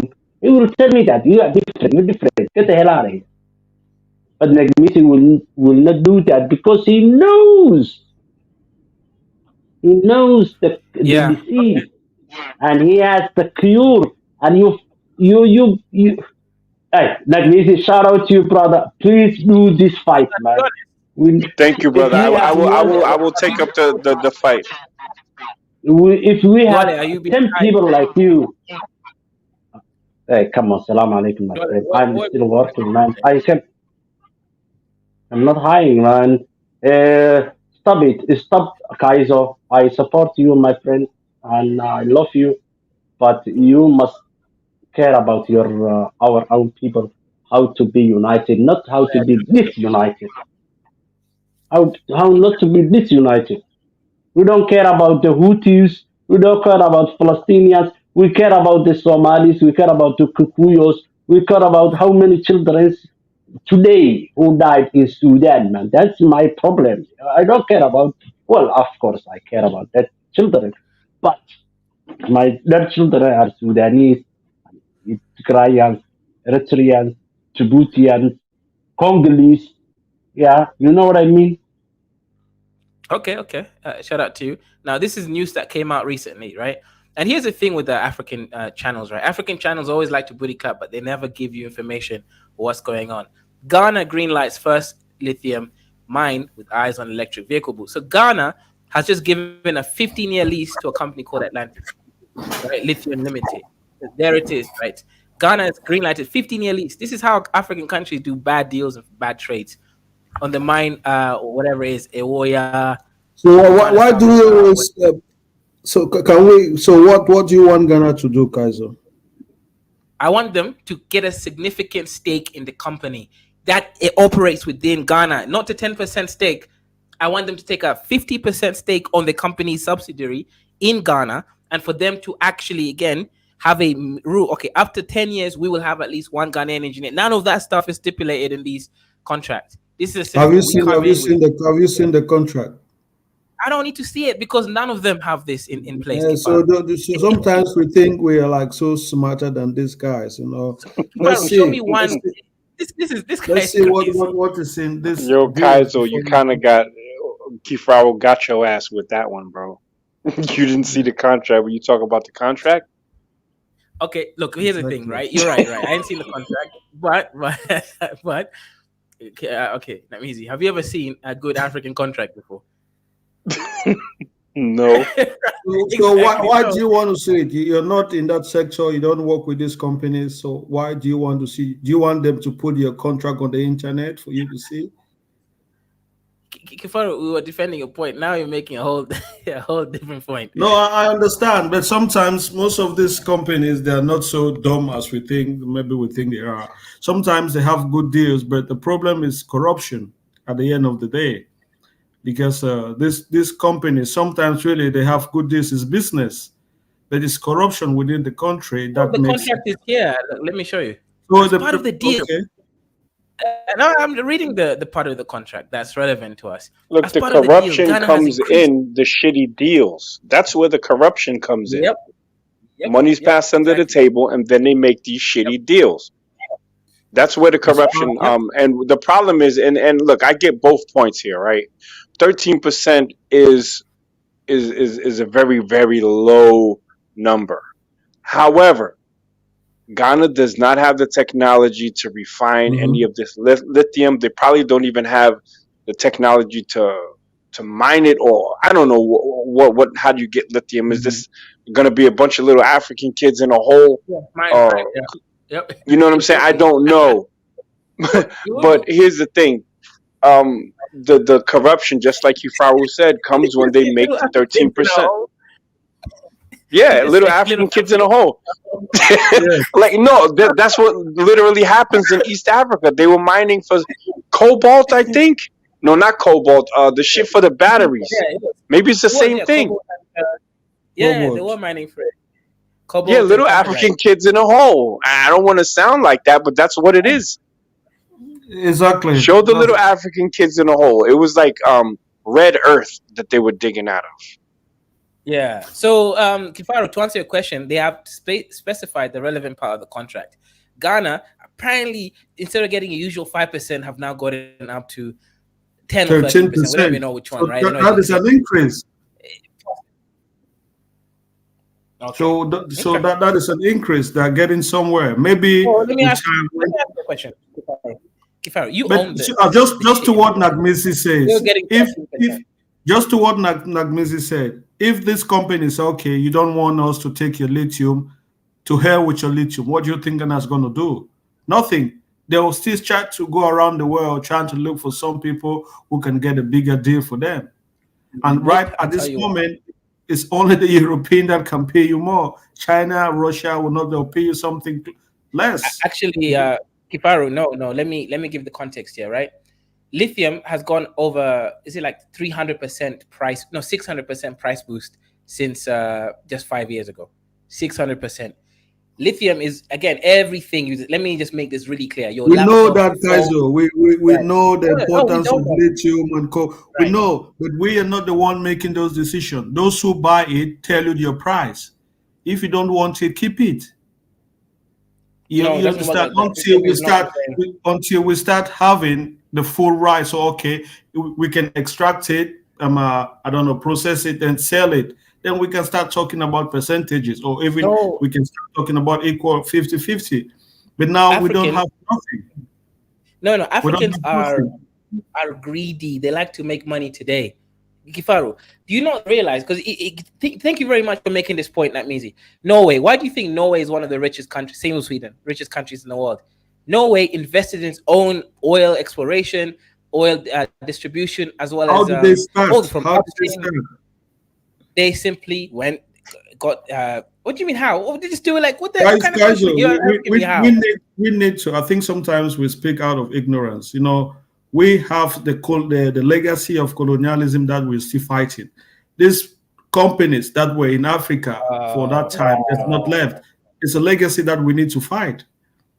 We depend, like it's sad that our economy depends on the West.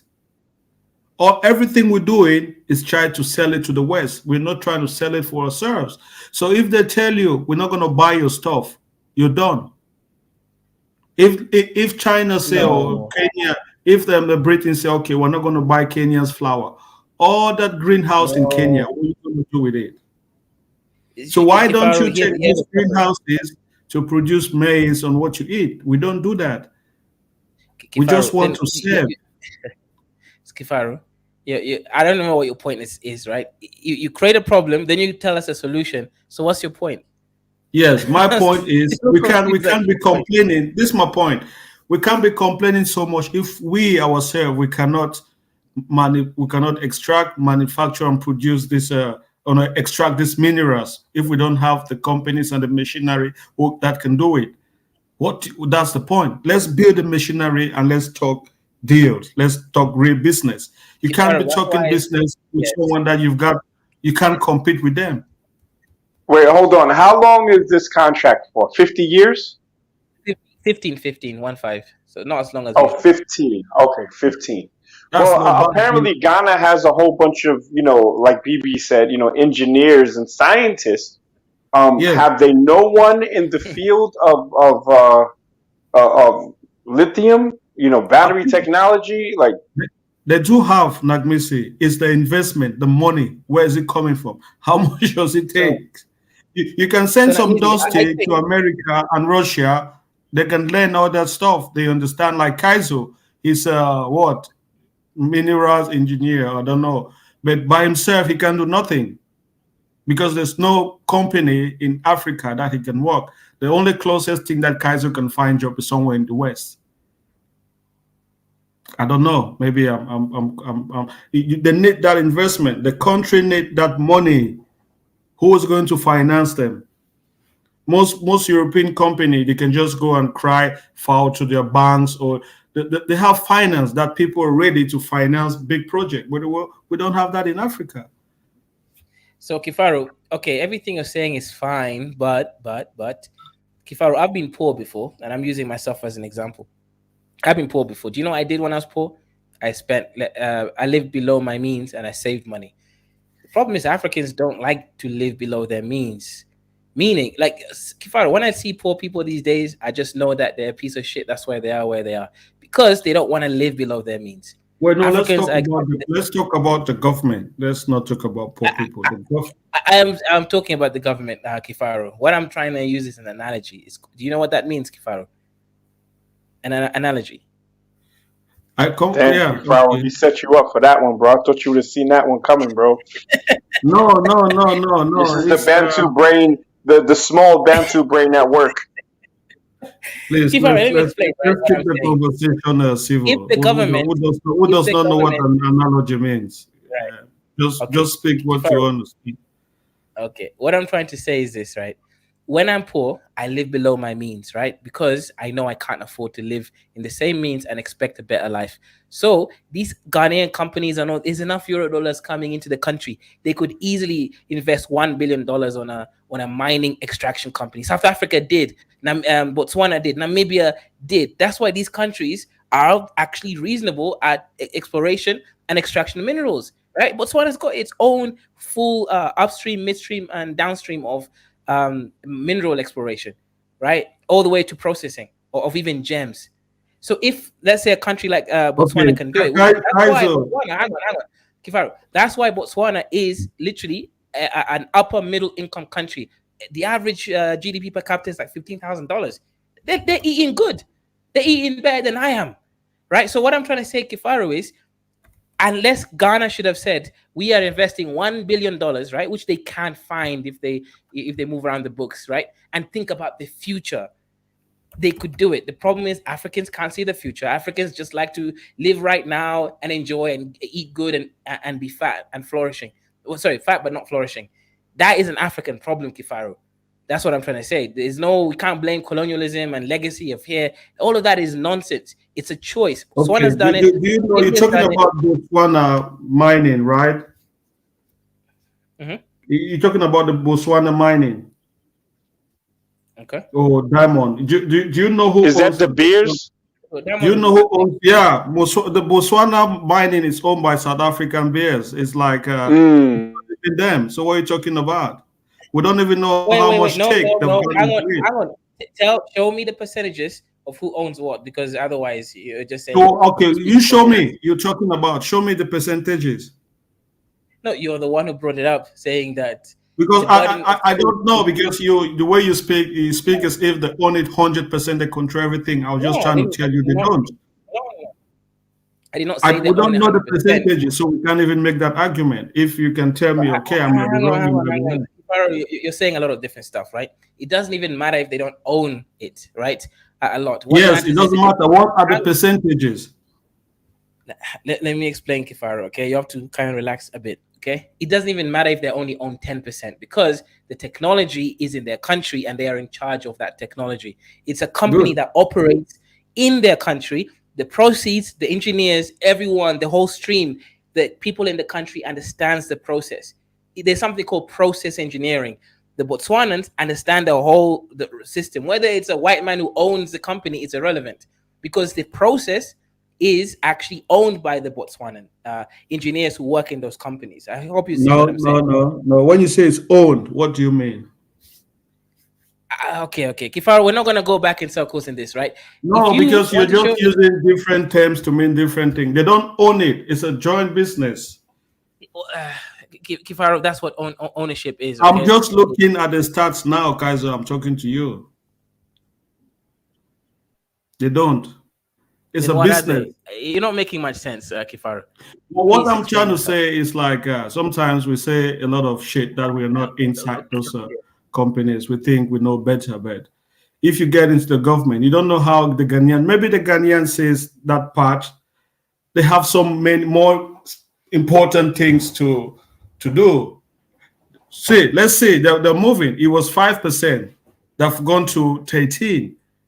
Maybe the next, after 15 years, they'll be capable of saying, okay, we need 30. They're moving. No, that's royalties. That's not even ownership. You know, we're having many different things that we're discussing. Okay, royalty. It's not ownership. That is royalty. Okay, that's shareholding within the 15 years of that business operating in Ghana. You get what I'm saying? Yeah. Okay, that's nice. Right, that is not owning. In Botswana, the government actually owns the company in partnership with another company, whether it's Anglo-American companies, but they actually own it, right? Meaning it's their company. They're not just receiving royalties as a shareholder who has a little bit of stocks. No, they are actually large shareholders. Let me share. I'll share the percentages since you asked for them. Right? Yeah, it's 50-50. Right, that is ownership, Kifaro. That means any proprietary technology that comes from it, they own it. Right, that's now the difference between Botswana and Ghana. So let's say they come, any kind of research and engineering, anything that comes out, they will actually get a percentage ownership of that. Ghana won't. Ghana is just receiving royalties as a 15-year contract. Okay, but that's the thing. Royalties. That's the word you're using. I don't know what right. What company is that? What company are they receiving royalties from? Atlantic. So I don't know if the Atlantic has got as much right as the South African company in Namibia. You see, you need to give something to get something. I think the Namibia, the one in Namibia, they've got ownership, they've got right, they are there. But if it's a royalty, so the Ghana can tell you know what, go away. You understand? Because they don't own it. Yes. So they can. I think it depends. Let's look at it. But that in Namibia, they actually own it, and it's more worse. Maybe they're making money, but they can't. The Namibian government can't say, okay, we're gonna close this contract. No, they own something, so it's different. So maybe let me jump in here, guys. I'm trying to see what the point of contention here is. Kaizo, are you saying what is your point of? All right, yeah. I put in the back chat, pause, De Beer's mission statement in Namibia, in whatever that place is, Botswana. Yeah, let me share it now. So the government Republic Botswana and De Beers Group signed heads of terms for new Debs-Juana sales agreement and mining license. Okay, let's go ahead and see some relevant parts of this article. Government of Republic are pleased to announce the signing of heads of 10-year sales agreement for rough diamond production through 25-year extension mining license. Okay, heads and terms provide further clarity to the commercial operations aspects and agreement principle between the two partners announced. Okay, so first of all, they use words like partners, including diamonds for development. Let me see if I can find the relevant part. Honorable, we are extremely pleased to have agreed that I'm looking for a relevant part. Al Cook, CEO, said okay. They're not really saying what the agreement is specifying. So, they do have a Chinese-esque term, 25 years of access to those mines, where they're going to train up some African that sounds like one man to mow to run the mines for them. Right. Yeah, I'm trying to figure out how this partner. Okay. So, Kifaru, the main difference between other African countries and Botswana is Ghana is literally just letting. Okay, let me just use Niger. Right, Niger did not own a single piece of those companies. Now they owned percentages of the mine, but not the companies. So what that meant is, let's say they're only getting 5% of any of the proceeds that come from the mines. The mines are in their country, but they're not involved in any of the system. There's no Nigerians in any powerful position. It's all just focusing on France. So it's really bad deals, bad contract. Ghana, apparently, they're giving it. Yeah, go ahead, Kifar. Yeah, I don't know. When you're talking about royalties and ownership, I see them as two separate things. To me, if I'm not certain, okay, I'll kind of let something to someone if I'm not really certain about their intention than to give them ownership of any percentage. It's better I get the royalties until I know I'm certain who I'm working with, then we can make some ownership agreement. That can be their strategy. I don't think they're like stupid. They can say, okay, do you know what? Let's give these people ownership of this company. But that, you're not going to sign that kind of a measure agreement with someone you're just doing business for the first time. Let's test them. Look, there's some things, some keywords that can't be kind of glossed over, right? As it relates to the De Beers press release. We are very pleased to have signed the heads of terms for an agreement that will deliver large new investments into the country's development aspiration. Are they going to do the Chinese model where they give you infrastructure for your natural resources, finite resources versus infrastructure that, will eventually crumble? Yeah. Is this what's happening? Yeah, because this is just shady. If you're going to invest in the diamond industry, go and invest in the diamond industry. Don't go and be white savior for all infrastructure development in the country. That's shady for me. So it's not really clear. If you want to do diamond, it's clear. Diamond. I found it. Yeah, I found it here. Okay. I've done some research, right? The deal between the Beers and Botswana government is called the Botswana Diamond Company Limited. So it is a company. So it is what I was saying it is, right? It's a company that's been created by the government, where it's a 50-50 ownership between Botswana government and the Beers. So here's a show us the 50-50 ownership. I'll show us the 50-50. Right. Okay, let me go down there since niggas can't wait. Owner, Governor Botswana, 50%. De Beers, 50%. Here it is. That's the ownership there. Okay. It's 50%. All right. I like it. So it is. This is what I was talking about. That's different from any other African country. But from okay, South Africa. but this is a thing. I don't know. Okay, that's the word ownership. So yes, the Ghana one, do they own it? No, of course not. What the hell? Okay, so which one is better? So wait, calm down. This is ownership. So it's signed and confirmed. They own that company 50%. Yes, but it's if a company the other ones in Ghana are just receiving royalties, maybe they don't own anything. Maybe they're paying rent. Correct. So which is better? Owning is better, obviously. For foreigner owning that big infrastructure in your country is better. Yes. This is how any company. That can be debatable for me, but okay. No, it's not debatable because Kifaro, do you know the GDP per capita of Botswana? It's a lot. What's do you know what's the population? What's the population of Botswana? Let me check. GDP per capita takes into account population. You understand that, right? Let me just check. I want to see the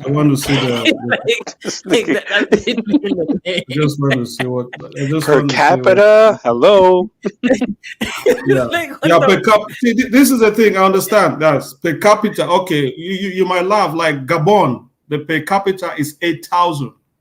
But I will not go and live in Gabon than Cameroon. No, it's 8,000. Botswana is actually a good. It doesn't really reflect. It's like this is the thing. Kifaro, I understand what you're saying, but this is not one of those situations. This is a rich so country. It's just per capita. It's just mathematics, Wait, look, Kifaro has a point. The GDP per capita does not necessarily translate to Human Development Index, right? That is correct. That is all correct. Yeah. Why are you bringing it up? because But let's check it out. Let's check it out. Guys, check the GDP of Botswana. Let me see. Just check it. Kifaro, this is a rich country and it has good investment. Yeah, come on, and check the GDP per capita. Let me check it. GDP, I'll do it myself. You guys are, it's like, this is why I love the white man. Right? Let's see, GDP per capita, Botswana. GDP per capita is 6,000 from Google Share Space, 6,805.22. This nigga said it was 15,000. Why you capping, Kazo? It's capping. It's capping. Even Gabon is richer. He got busted. Gabon is richer than Botswana. What are you talking about? No. That's I was talking about purchasing power parity, which is a better indicator of GDP per capita because it takes you keep into pushing account the goalpost. Yes. What's that? Oh my god! It's called purchasing power parity. Are you sure if we say that one up, you're not going to bring another terminology? It is obviously your knowledge is not as high as mine. It's actually 18,000. Let me share my screen. Right, it has a purchasing power parity of 18,000. My knowledge, your knowledge, my knowledge is not as high as yours. How can you prove that? Well, I know this and you don't. So the purchasing power parity of Botswana is 18,329 as of 2022. That is extremely good purchasing power parity. The reason it exists, Kifaru, is this. I'll tell you why. Different countries, right, have different costs internally. So you can't just use a dollar outright. For example, rent-wise, right? I could live in a nice house in Kenya for only $300 to $400. In America, the same quality house will be $2,000. You get the difference, right? That's why purchasing power parity takes into account living at how far the dollar goes in each country. So realistically, it is actually $18,000. What is this statistics? What's this one called? Because sometimes you talk so much random stuff.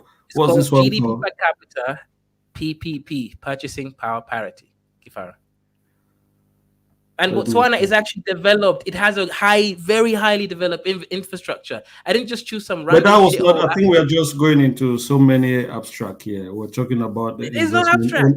I know. We're talking about ownership and having the lease. But so the argument was which is better, you selling, have given 50% ownership of your national resources to a foreign company, or you taking a lease. So no, hang on. They don't own. Hang on. Let me explain how. Well, if they don't own, why do you say? Well, then why they use the word ownership? Kifaru, you have to listen to understand what I'm saying. They don't own the mines, Kifaru. That's a whole separate book. They own the company that goes to explore and exploit the mines. Do you get what I'm saying? So maybe If go you to come this to Kenya, and let's see right? what's the term. Kaiso, why is that different from Aramco? You know, the Arabian Saudi company, Oil. which is oil. Why is that so different? Let me take you to 1930s when the oil was discovered in Saudi Arabia.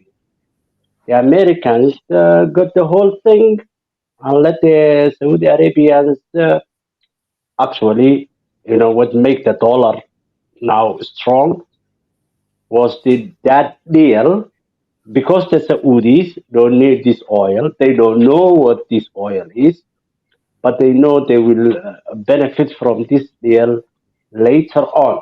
Now is 2023, and Aramco is being owned 100% by the Saudis.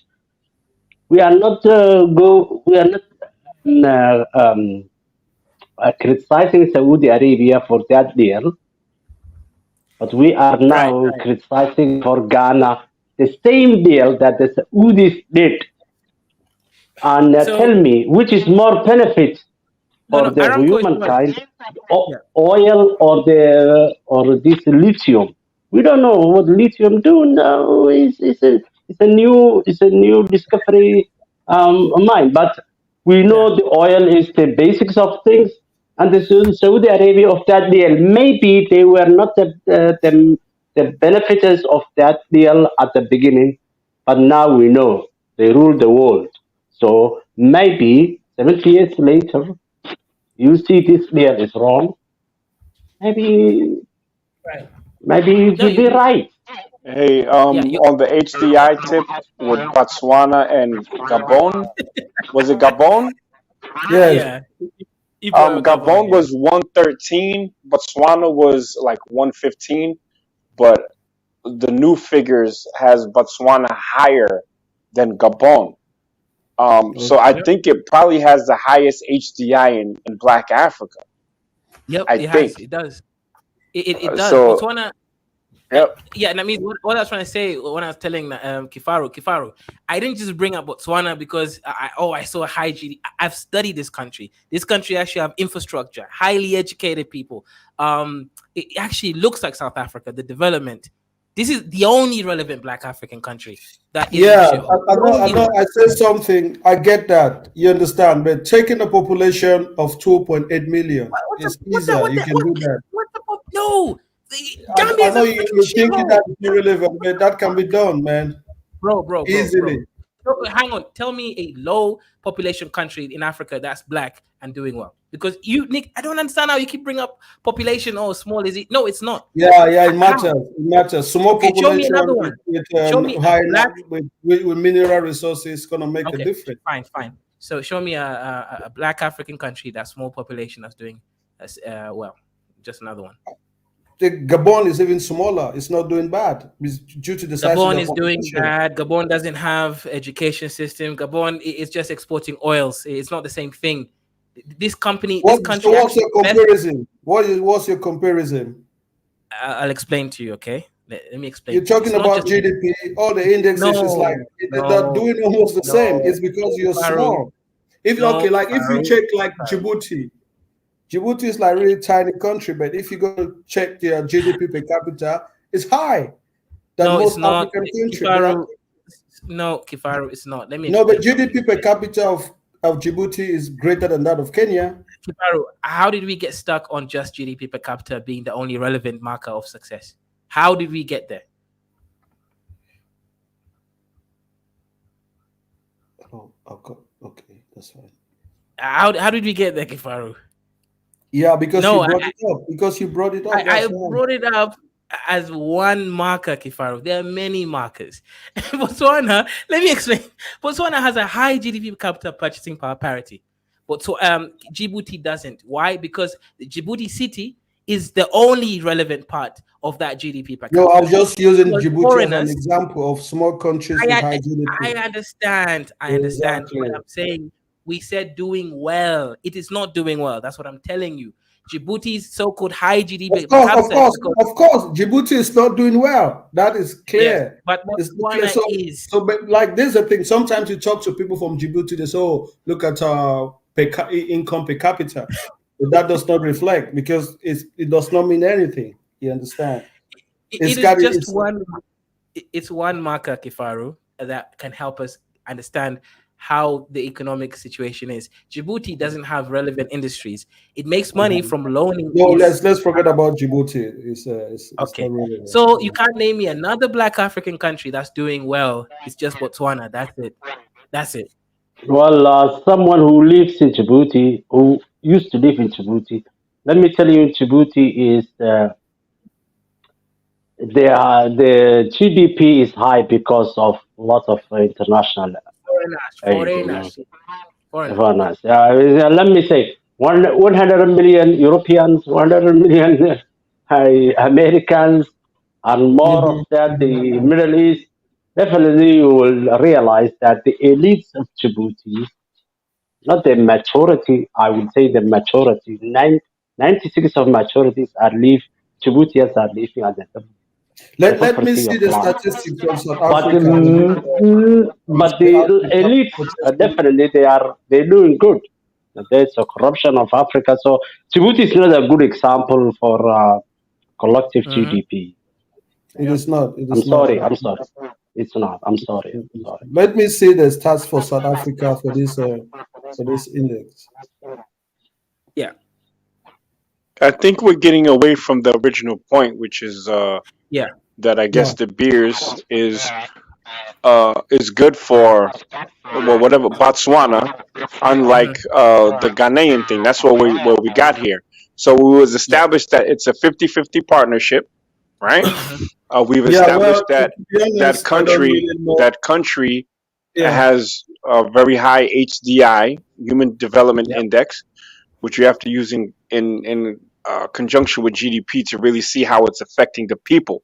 Because if you do GDP per capita and you don't include HDI, you could look at like Equatorial Guinea. They have a higher GDP, but it doesn't trickle down to the people. You see what I'm saying? The HDI is shit. So I think, Kaizo's point was kind of proven here, and I don't really like to side with a coon, but when a coon is right, a coon is right. Yeah, no. The cool is not right here. You know what? Let me tell you one thing. What he is criticizing for Ghana to take that agreement is like he is thinking like he is living like 2023, but he doesn't know when you have a new mineral which is not being discovered like 20 or 30 years ago and which is needed now. The agreements or the deals that you go with the people who want that mineral, who have the capacity to use that mineral, and who are going to pay for that mineral, are going to have the biggest stake of that mineral. I just said it. I just said it. Just like Aramco, the Saudi Arabia and the Americans deal, which was 100%. Let me say 2,000% for the American benefits. But the Saudis took that bad deal because, first of all, they don't need this oil. They have their camel. But they know later on, maybe it's going to be their benefits. So he's criticizing Ghana for that deal, but he's not criticizing Saudi Arabia in 1930 when King Faisal, whatever his name, I would say his last name, Abdulaziz, signed with the President of the United States. Okay, take the oil, take the dollar, I will sell this oil with dollar, make the Americans the dollar very strong, and in the meantime, the dusty Saudis at that time, with the Somalis, we used to feed them, but now they are very strong and very powerful. He's not criticizing them 100 years before, but he's criticizing Ghana for that year. And he's not seeing let tomorrow. me jump in, DG, for He's a not second. seeing You're tomorrow. comparing. He's seeing just now. Why are they giving this? All right, hold on, GD. Let me give some pushback, brother. It's not only I understand your point, right? Why is it okay for the Saudis to do it, but then we're bashing on the Ghanaians? It's because many West African countries have a history of taking lopsided trade deals. I exist because of lopsided trade deals between Europeans and Africans. So they haven't learned yet. So 13% is a very low number. But if you go to the deal that they did with ESSO, I think they did a deal with ESSO like 5 years ago or something like that, 4 or 5 years ago. And one of the energy ministers was just up there cooning, and I know he was getting paid under the table, and they pretty much wiped out local fishermen's habitat because there was, they were working roughshod over there. So I think the whole point of this is to say, if you're going to do these, these transnational or international agreements or business deals, make sure that you have a better footing financially and also from an ownership standpoint. So I think that Botswana should actually be the goal. If you're going to do business with them and they're going to have a hand in it, it should be 50-50. But I think the ultimate goal should be taking it from the ground to market 100% African controlled. I think that's the ultimate goal. But if you can't do that, then use Botswana as an example to strive for. You see, okay. What I was talking earlier, you guys were just quoting and laughing. Botswana is not even far over. What's the other country? Equatorial Guinea.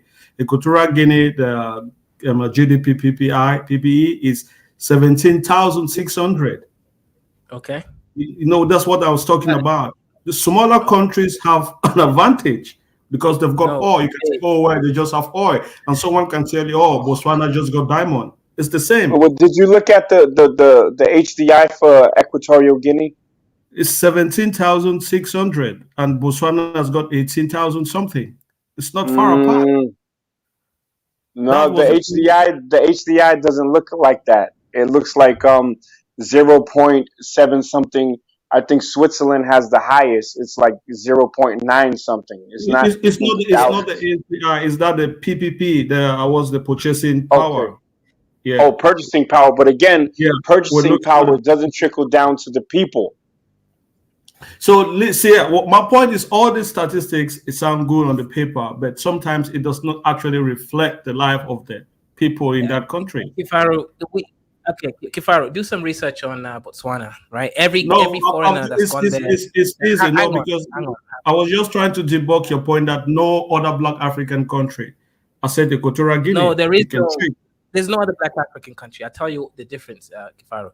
Botswana actually has an industry, right? They don't just export raw uncut diamonds, Kifaru. You don't really get what I'm saying, right?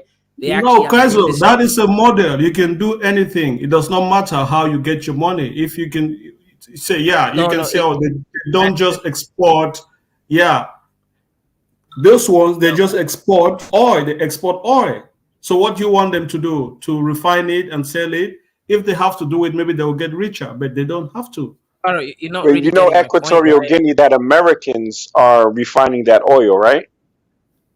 Yeah, many Those African American countries. companies. It's many African countries don't refine. No, it's America, and that's why I don't even need a visa in advance to go to Equatorial Guinea, because they have like this deal that I forget what university they're actually teaching Equatorial Guinea engineers in America, and it might even be a HBCU, and you know, it's part of this trade deal for America to refine that oil. It's America. It's an American refinery that's there, 100%. It's possible. It's possible. Maybe no, it's not possible. It's a fact. Is it Exxon? Is it Exxon? No, it's not Exxon. It's a smaller. And I know this, Kifaru. Like, it's not. Matter of fact, no, I'm not trying to dispute you. You know. No, I'm saying, and that's why I'm saying that's why what Equatorial Guinea did was give us visa on arrival, or we have like 30 days. I could just literally fly in, where an African, you know, like living in Spain or whatever from that country would have to apply for a visa. So I could get in there quicker with my American passport based on this trade agreement between America and Equatorial Guinea. So you know, America is taking the lion's share. Without no visa, because we are on the CEMAC zone. I don't need a visa. Well, that's you, maybe. Yeah. Kifaru, I think, and I mean, the problem is Kifaru doesn't know how to handle multiple ideas in his head. Kifaru, GDP is just one part of it. There's also no. I think you're fixed with your ideas. I think you're the one that's fixed. Okay, that's fine. You don't want to accept that you're wrong, and that's a problem. Okay, right. Okay, that's fine. Kifaru, there's HDI. That's one aspect. Then there's HDI, there's PPP, the GDP, the GDP per capita. You're not an economist, so don't try to be an economist. No, I'm not an economist. Yeah, Kifaru, what the hell is an economist? The way you read. You have what, a degree in economics now as well? Tell me, I don't know. Maybe I'm wrong. You don't need a degree to be something, Kifaru. Exactly. So exactly. You said it. You don't need a degree to be something. Okay. The truth is that those figures are like really. Those are economic analysis. Let me explain myself. So hopefully you understand, right? Botswana is not just a dusty African country, Kifaru. Why? Because they control and they actually have an ability to do everything from upstream, downstream, to midstream on the mining sector. They actually have skills, their own engineers that are in partnership with Anglo-American companies have the understanding to be able to mine and understand the whole process from all the way up, mid to downstream, right? They understand that. Black African countries don't have that. When you're missing that kind of knowledge, you have lack of leverage. If an American company, so what you're trying to say? Wait, only Botswana is the only African country that understands Black African country. Black African country. Yeah, the only black African country that understands how to do business with foreigners from upstream to downstream. Yes, yes, All yes. other African countries don't. Is that the claim you're saying? That's a fact. Does that really sound okay to you? The evidence is there, Kifaru. It may not sound okay as a Pan-African, but it's from a business standpoint, it's 100% truthful. No, Kifaru wants it to sound good. Business doesn't sound good. Business doesn't feel good. It makes no sense. Like, it makes no sense that you make a statement that only one country in Africa knows how to do business with the So West. now, well, I don't think he said knows how to do business, but I think this one I've literally never seen an African company 50% owned by Africans or by Africans. And if you know one, Kifaru, please tell us now.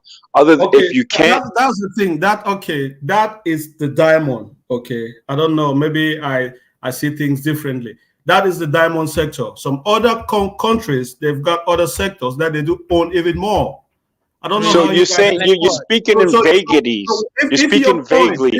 Some other countries doing some other things. Give us the name and give us the resource that they're doing. Let me break it down.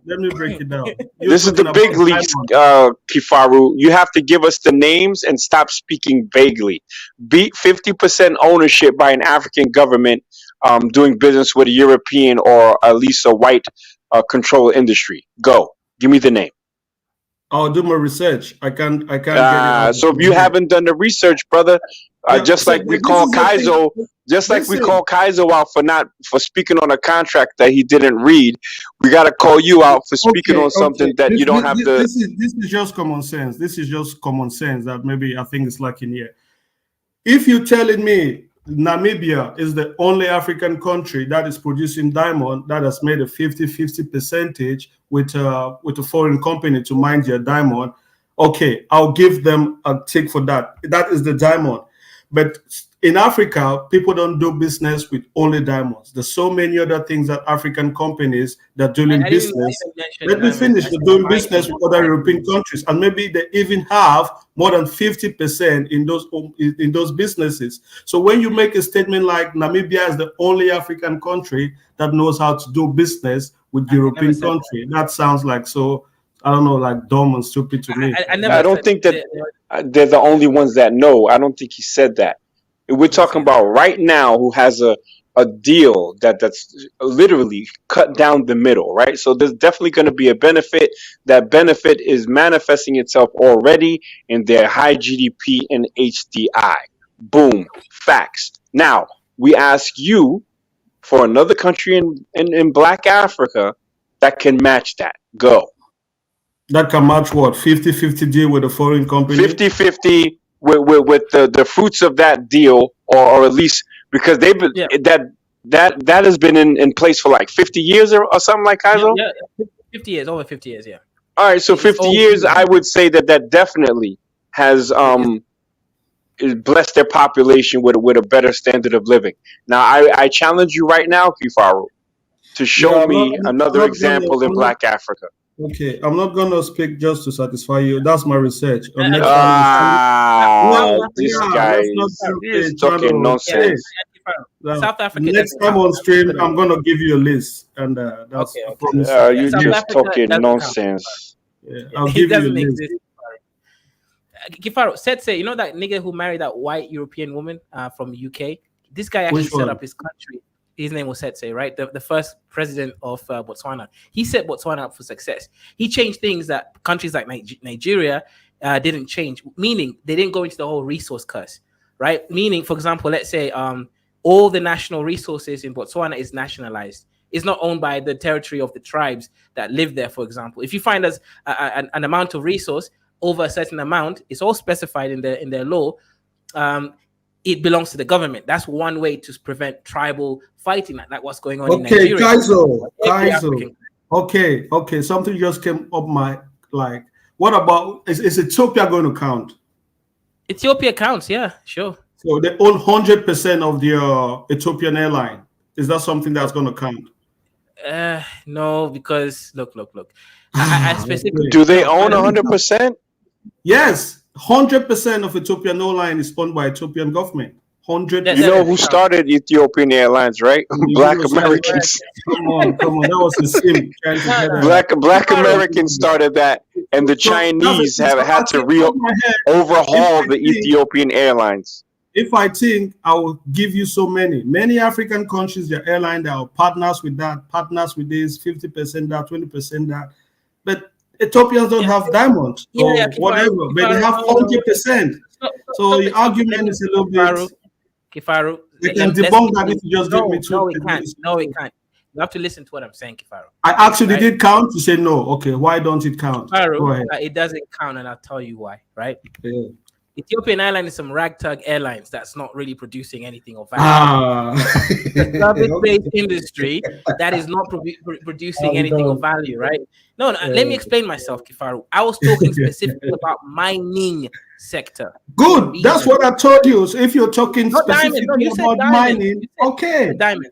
Don't talk like generally that African countries cannot own more. If you say mining, that's Botswana is the only one. I say, okay, yeah, that only one. So if I was like you don't really understand some things, right? An airline is basically like owning a fleet of Uber. Okay, go ahead. Yeah. It's like owning a fleet of Ubers. That's what owning an airline is, Kifaru. A Nigerian owns an airline in the Gatwick Airport in the UK. It means nothing, Kifaru.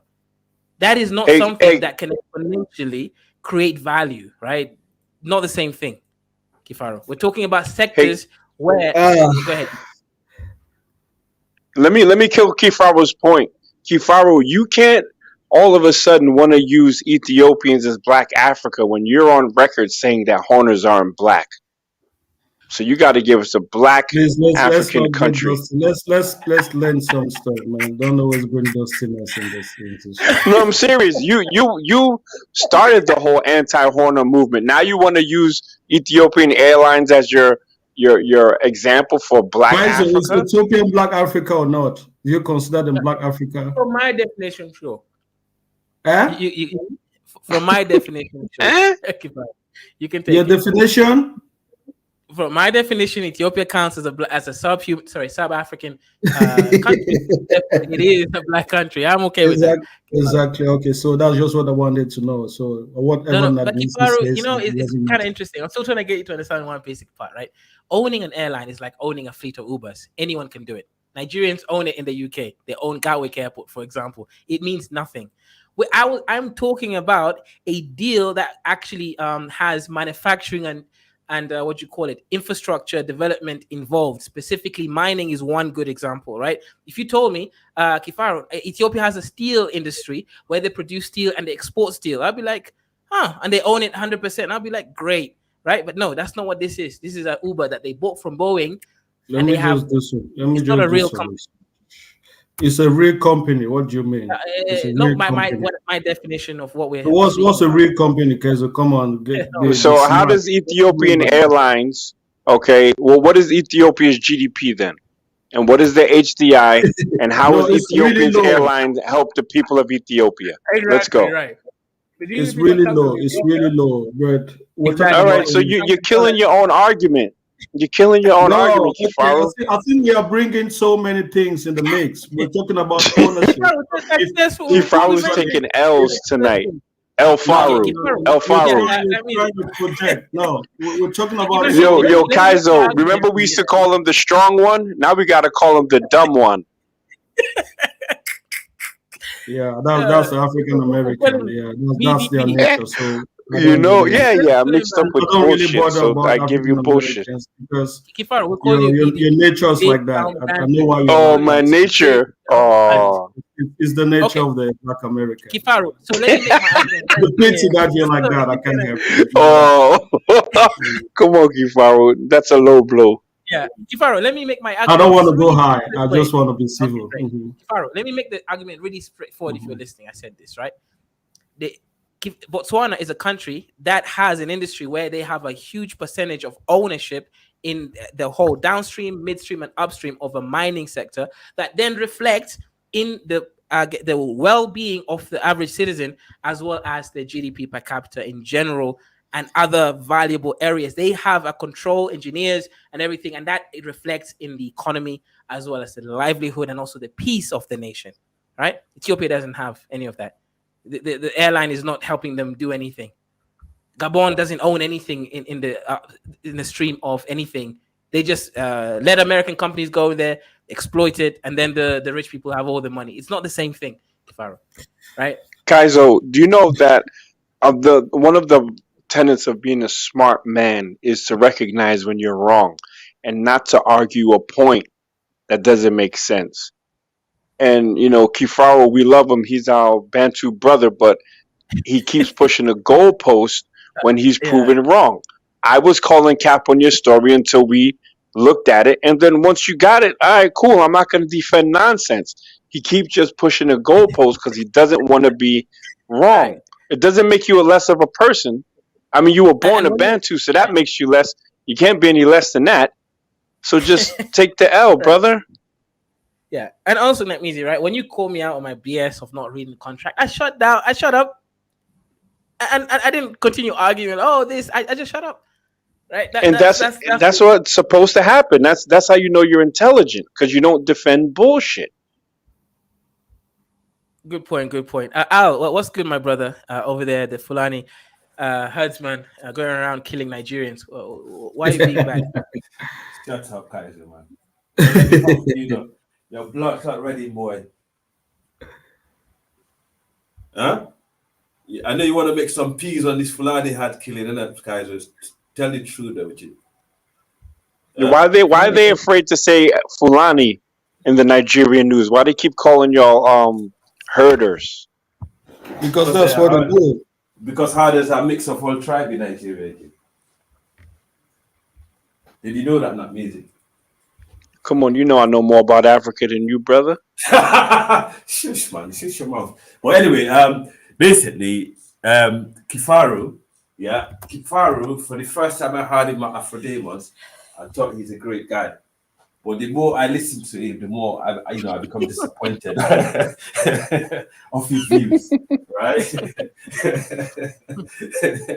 So basically, he's arguing a dumb argument. That's what actually got me here, because I was chilling. You know what I mean? I'm listening to you guys actually rambling. But Kifaro, let's call it a spade. Yeah, if you're gonna have a good argument, forward to bring on a platform like this. So you left your Becky. Let me just finish. Be quiet. If you lost the argument, be a man. I lost the argument. So you left Becky to come argue with Kifaro. You are sit home, dad, man. Come on, be your babysitting and forget about Kifaro. Sit at home and take care of your business.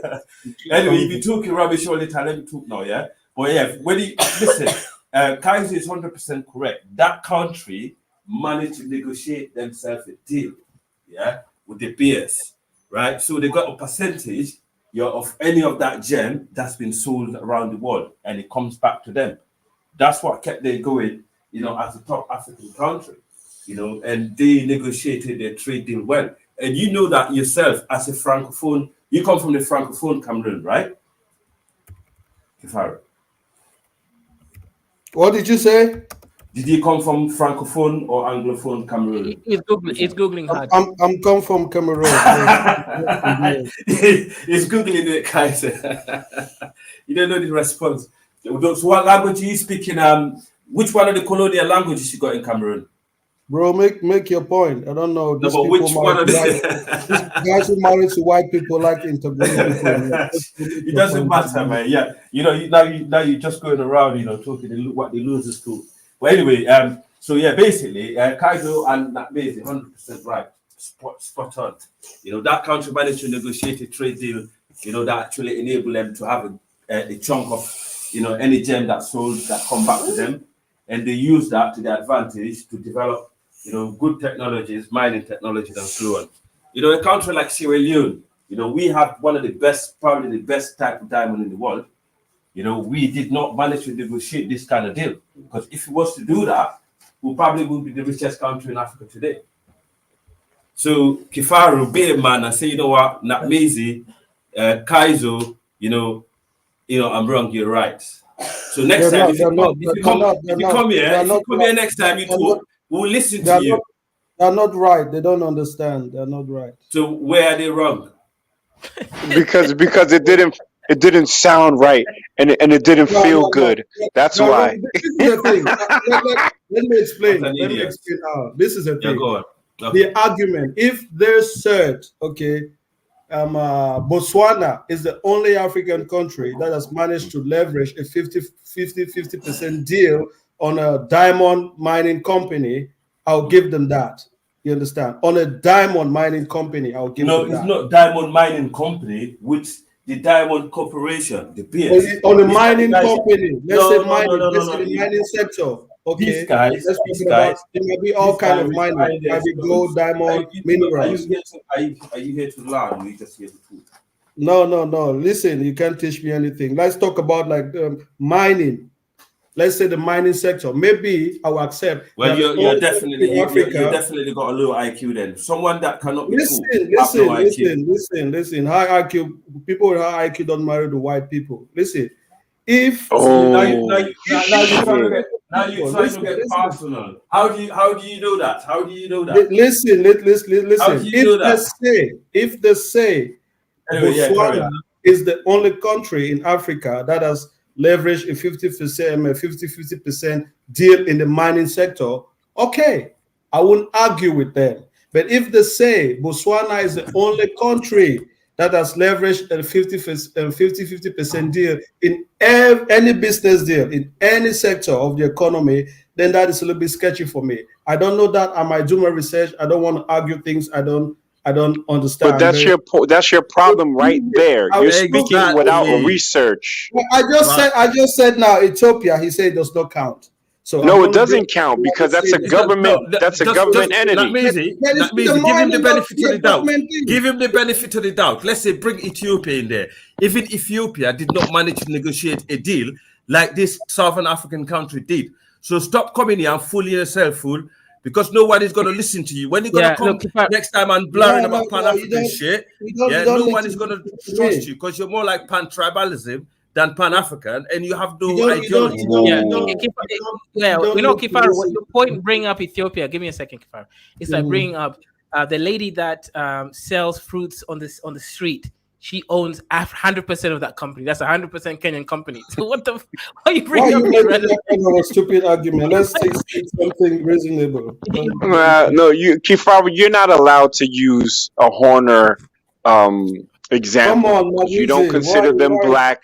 So you've devalued Horners on here time and time again. So let them just be lowly Horners in your mind.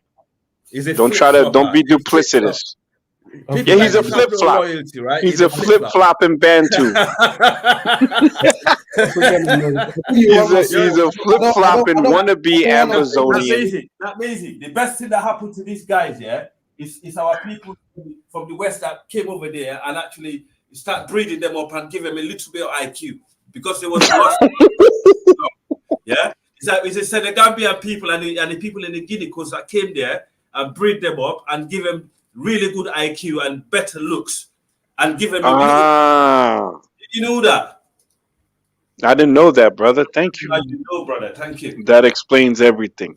Kaiser, we have to put it in ways that Kifaru can understand. Like he used to pick strawberries, right? So let's say you have a strawberry farm. You following me, Kifaru? Strawberries? I get you. I don't mind you. You come from struggle, so I'll give you a hand. Well, at least I was taught by the white man in America not to debate unless I have actual facts.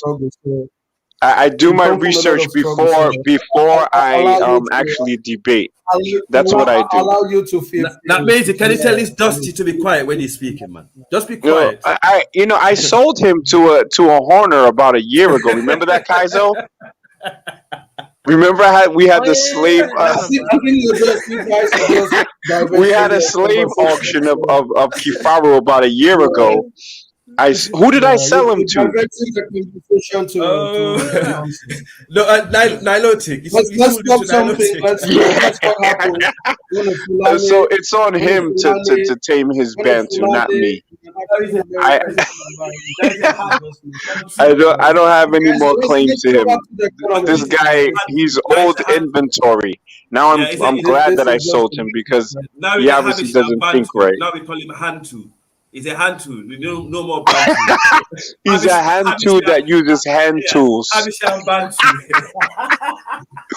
A hand tool that uses hand tools. That's Kifara, look at that. The Botswana, a 50-50 joint partnership of the Bears Cantonary. Yeah, I get that. I get that. The Bears and the Diamond Corporation. That's mining. That's mining. All diamond production.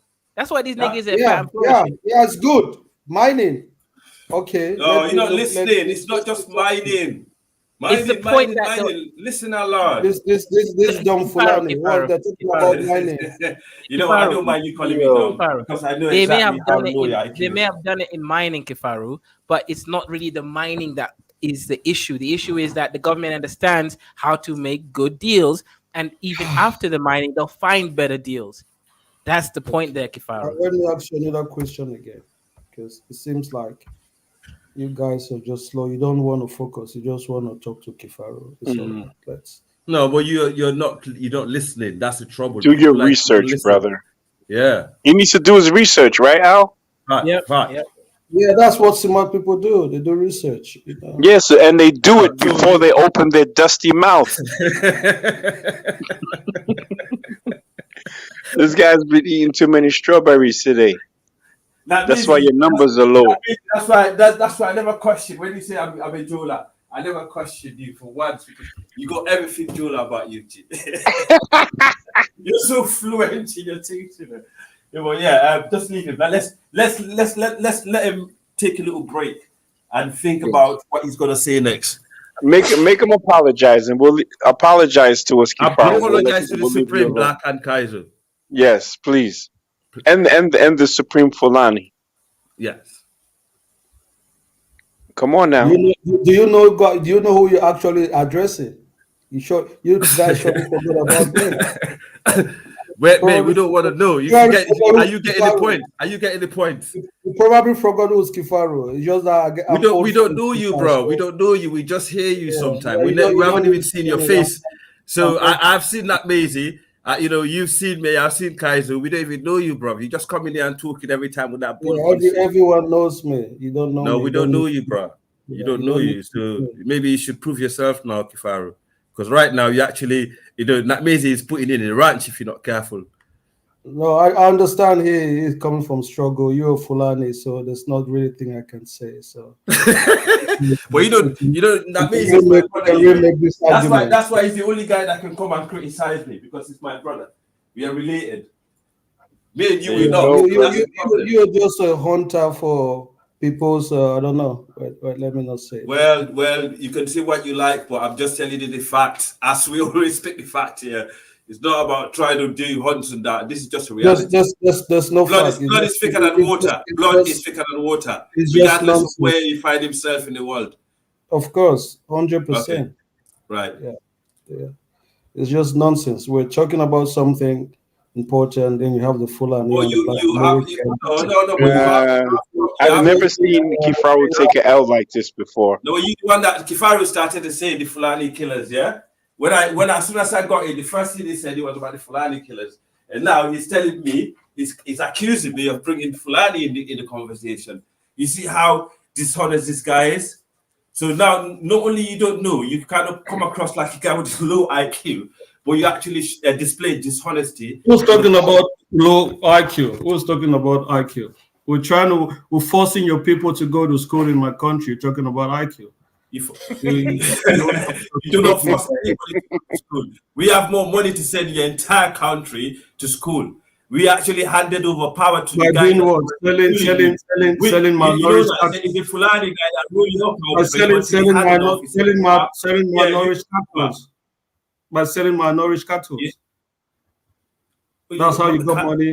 What one cattle will buy your entire village, and that's the reason why anytime No, we you don't, carry we your don't, we don't have anytime cattle, you bro. catch, We listen, got, we anytime got, you hungry villagers, we yeah, got oil. steal our cattle, we're gonna come there, we're gonna blast you. Well, That to be will never honest, I think Fulanis don't really have so much in my country, so I don't really see them as great. Maybe some other people they have power, but see now in my country, if they call you Fulani, listen, in my country, if they call you Fulani, it's an insult. I swear to God. It's an insult. I know you. Kifaru, when was the last time you ate a pygmy? Yeah. Just last night. That's a Bushman talking. They attack and eat pygmies in the forests of Cameroon, bro. That's a fact. The Bushman is insulting the greatest people on earth. That's ridiculous. Bro, you're not great, man. You are stay-at-home dad for a wife for a Becky. Stop talking to me. I love my Becky, bro. You can't afford to get Becky, bro. You can't Stay even at home afford to dad. get Becky. You're not great. You know, great people, great black American, great black people don't always go for big black men go for look Becky. That's just the fact. Just big black people, lazy, nothing to show for themselves, hiding behind Becky. You just lied, but you're no great man. Yeah, just stop the cap. Yeah. You know, I like when guys like you losing the conversation and losing the battle, and they go around the corner and start crying. Do you think I lose battle? You have lost it. You lost the plot. Who's the judge? Whenever you say, "Oh, I'm gonna do my research and come back," you lost straight away. So since then, all he's been talking is what losers talk. Okay, let's talk about something else. I know you don't have so much to say. Let's move on. Let's move on. It's true than that, busy. He admit to losing battle. Let's move on. And now he wants to change the subject and run like a little Bantu coward. This is the guy that always call me and talk about Pan-Africanism. But I did tell you he's not a Pan-Africanist, he's a Pan-tribalist, right? That's what he is. Didn't he just make himself clear? Yo, his name was Tribal something when he first came on here. Yeah, my name was Tribal Africa. It was Tribal Africa. Tribal Africa. Yeah. It was not Tribal anything. Do you know why I like Judah? Do you know what I like Judah? Judah is honest, yeah? He come up and say what he feels, what he like, whether you agree with him or not. But Kifaru, you're a very dishonest guy. You know, I got a very high IQ as a human being to actually spot guys like you on the internet, right? So that's why you do your own research on the internet. Your IQ. I don't know on the internet. When I listen to guys like you, I tend to follow up what you're saying. Yeah, and when I follow up what you're saying, listen. Let me just finish. Let the Supreme Fulani speak. Yeah, you are not consistent on your view. Yeah, simple as that. Yeah, no, you don't know what you're talking about. So you therefore cannot come here and sell Pan-Africanism to us again. Do you understand? You don't know what. I just whipped this Bantu slave for you, so he can be quiet when you're speaking. Basically, I'm gonna come up there with my black horse. I'll get my Hausa brothers, to come and raid this village tonight. Tell him. Oh shit! That's a fantasy that you have. Yo, Kifaru, ask me for permission to speak. Just because don't make eye contact with Al. Look down to the floor. And then you ask me for permission to speak. Thank you very much. You're African American. It's all right. I don't want to go hard because you always I don't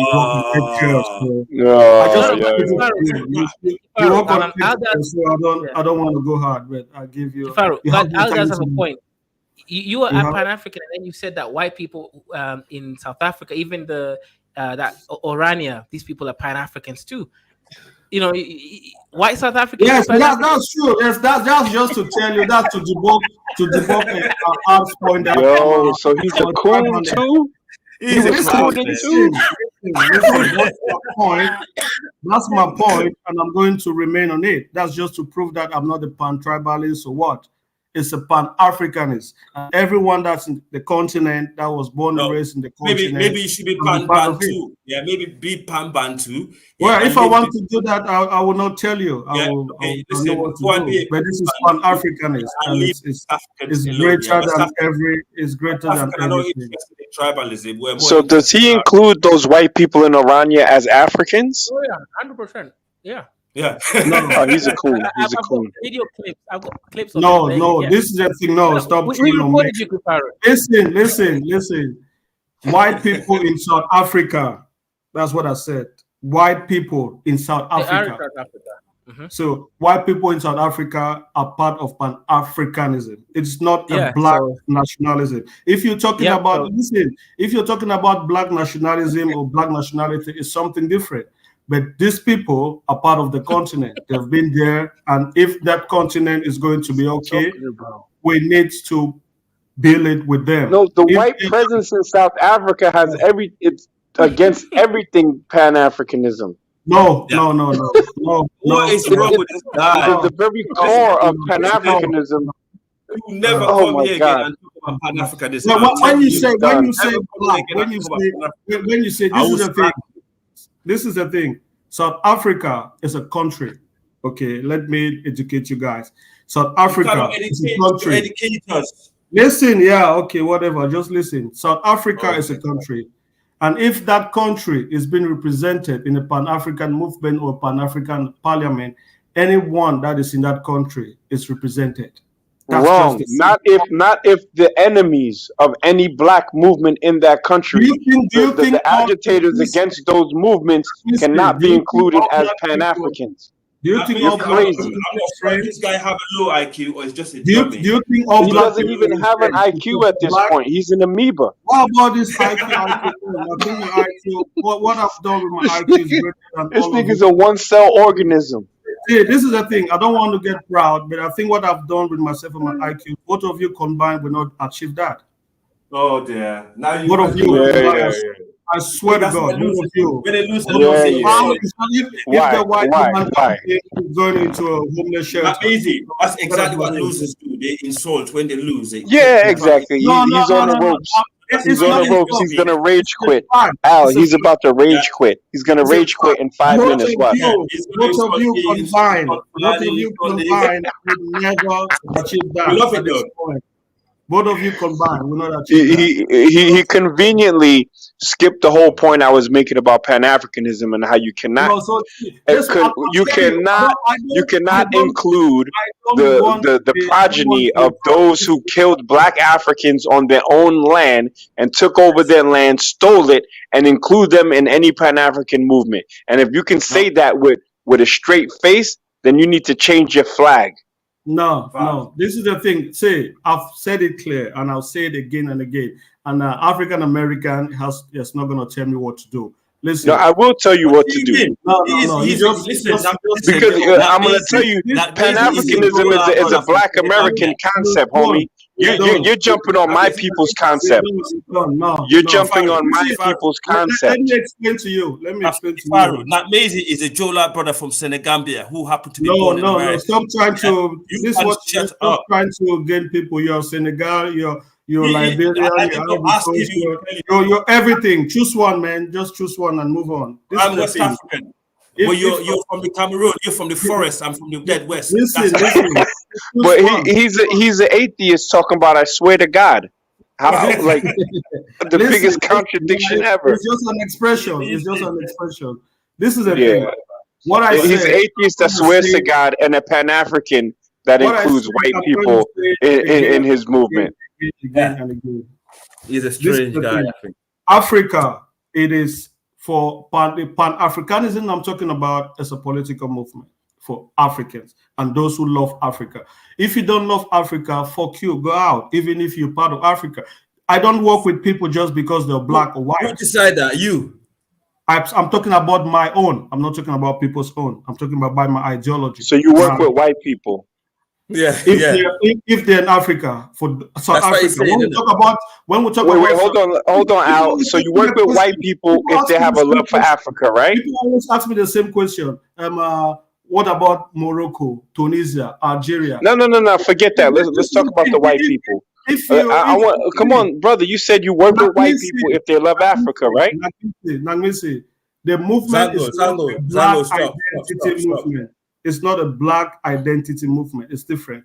If you're creating a black identity movement, of course, you can't say they're part of it, of course. But it's a Pan-African movement. They're just white, they're South Africa. It's like you come to America and you say, okay, we're going to make a movement in America and we don't include the blacks. Does that make sense? Because wait, but hold on. So you're including white people. Are white people Africans? Okay, what is an African? This guy is dumb, man. Now we have to redefine an African. What is really wrong with you, bro? So what do you think? What do you think? So white people should not be part. I know you're just speaking out of emotion. So white people should not be allowed in Pan-Africanism. You never get emotional, but I'm just telling you. You normally come, little bit correct, but today you're really off the chart. No. Answer my question. I know you're just speaking out of emotion. I know your state of mind now. I'm going to ask you the question. Okay, so you can keep white people in Africa, in South Africa, if we're talking about Pan-Africanist movement to build a continent, they should not be part of it. Say the last part again. Say the last part again. If we are talking about a movement to build the African continent, those in South Africa they should not be part of it. Those in South Africa, understanding the political. Hold on, brother. I'm going to ask you. I'm going to answer you. So the short answer is no, and I'll qualify that with this. Hold on, brother. Hold on. I was asking R. You just let me answer him, right? No. Do you know why I would say no? South Africans should not be allowed, in the heart of Pan-Africanism. Not in the heart in Pan-Africanism. They should be allowed. They should be citizenship. Yes, they can be given citizenship that can be withdrawn. Yeah, that moving. My version of Pan-Africanism, right? South African invaders that came. Yeah, they obviously they are born in Africa, so they definitely will have citizenship. Just like you are given citizenship in America or I in the UK, right? But it can be withdrawn, right? However, let me just finish the point. You asked me a question. Can you let me finish? So, but they cannot be, part of the Pan-African movement. The only people that are none of our color that can be part of the Pan-African movement, they have been tested in the water, are the brothers in the north. Because that's the cap. We are genetically. Always saying that because they're Muslim, guys. I know you're going to say that. Why do you want to take out South Africans and put all those in the north? Nagmisi, the ones in the north, are they part of it according to you? You want me to answer the question? Because you said your own. I know you're going to bring the ones in the north because you're Muslim. Pan-Africanism in African history, was always been sponsored by Algeria. Algeria was a father of the Francophone Pan-Africanism in West Africa. They were the one that when they was in it, that's when Pan-Africanism was really powerful and strong, not only in Africa, but globally. Take away that was Pan-Arabism, brother. No, but African Americans also, they've been in the Pan-Africanism movement over the centuries. You cannot count them out, right? And for example, I'll give you a good example now, right? The problem in the Sahel, like Burkina Faso, Mali, and Niger. Look at what the coastal West African countries did to them. They stopped them from, accessing ports. Right? Let me just finish. They stopped them from accessing ports. Morocco today. Morocco is, as we speak, they're building infrastructure to access, to make the Sahelian countries, these three countries, Niger, Burkina Faso, Mali, to have access to their ports. Your very Mali empire you're talking about was destroyed by the Moroccans. Anyway. No, it wasn't. It wasn't. That's a lie. The Mali empire so to you, by the Mosi. Let's kick out the white in America. Okay, that's okay. So let's kick out the white people in South Africa and put the Egyptian and Moroccans in Pan-African. Right? You think that is correct? I didn't hear your question because you just keep rambling. But yeah, I say according to you, let's kick out the white in South Africa, but we'll put the Egyptian and Moroccan. No, it's not because actually consider themselves Arabs. No, did I say no? Listen. They listening? tell you they're Arabs. No, the Arabs, they're not Arabs. They tell you they are Arabs. It's not what you believe. Not Arabs. They You don't know their history. they are Arabs. They are not. Moroccans are not Arabs. They tell you they are Arabs. Yeah, but a black Sudani will tell you he's Arab, but it doesn't make him genetically Arab. Do you see what happened when they won the African Cup of Nations? Are you speaking with sense? They didn't say this is for Africa. They said this is for the Arabs. But we want them to put them in Pan-Africanism.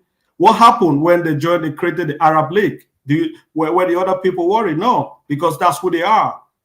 But you just want them because you think they're Muslim. I get that.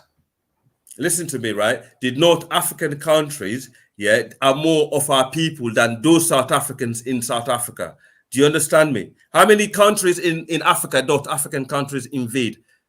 How many? Since they've been there for they invaded Mali. They did. Who is in Mali today? Long time ago, they killed the Malian Who is in Empire. Mali today? Who is in Mali today? Malians, what do you mean? Bambara, Soninke, Fulani, Songhai, all these tribes are in northern Mali and the middle belt. What are you talking about? And the someone Tuaregs. even said in America, Moroccans and Arabs are considered white. No, you don't understand. Before you talk about North African history, ask the people that live there with them. Yeah, you see, that's the trouble with you foresters. When you go to the north, you get treated like foresters. Yeah, they are. They go to the north, they get treated like foresters. This Barbers in the north, they know you, they can listen to you, they know how much you dislike them. That's why most of the Olof, Fola, and Mandinka, they go to Morocco every day, every time. They send their kids there and they live there happily, peacefully. These people know where they come from. If you come from where you come from, like Cameroon, they would treat you horribly. That's different because they know what you think about them. Listen, they're not Arabs. Stop lying. People who were killed at the Moroccan borders were mostly Arab from Sudan. Stop talking cap. They're Arabs.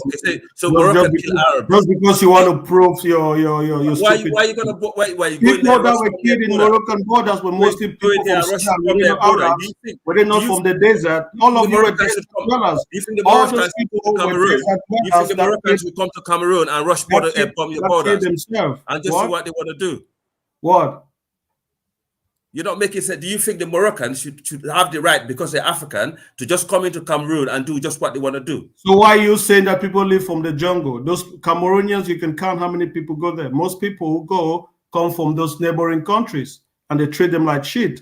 But they tell you they're Africans Arabs. Even in America, just accept, right? These people, Egyptians, Moroccans, Tunisians, Arabs, slave white, and treat them horribly wrong. Right, and took over their ways of life over the years. And if you speak to a lot of these guys in the north, they're actually starting to set back from that ideology also, because that's their problem. They have to set back from it. That's not a problem. But Africa can never be united under your watch if you carry on with that ideology. You can't tell me that we should allow the people who actually call themselves Arabs, who created an Arab League to distinguish themselves from the rest of Africa. We should accept them in the African Union. And listen, and people who have been living in Africa, is part of the Arab League. Sudan is the most black out of Africa. That makes no bloody sense to me. Is Sudan maybe you create another, I don't know, Islam League, and all of you can the Arab League. Yeah, the Arab League is not because of the color; it's because of the religion. Yeah, that's what they're trying to form. That's what you got to understand. The Arab Middle East is only tiny percent of these people are Arabs. Yeah, these people that you see in Morocco today, these were the white slaves that was captured in Europe by the Fulani and the Bambara and the Soninke people that during the Tuklo and the Berbers that brought them to Africa, as slaves that mixed with West Africans. That's what Moroccans are today. Algerians, it's always Algerian and Phoenicians, and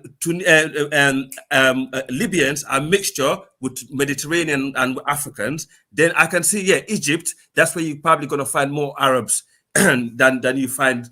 It's always the black Africans that's always trying to be partnership with the North, the ones in the North. The ones in the North don't give a damn about the dark ones. That's always the case. It's some kind of a inferiority complex. Yet the South Africans do. Do you know what I mean, though? He's happy to take this. And this is the guy that called me. I had one that going on about me, got Becky, blah, blah, blah, blah. But you see how we actually bow down to them? He's booty clapping for the South Africans. Because this is just the truth. This is just the truth. You might say the mess. You want to say, but it's better. You can do business. Hey, guys, let me jump in here real quick. I'd like to get Kifaru's definition of Pan-Africanism. Okay.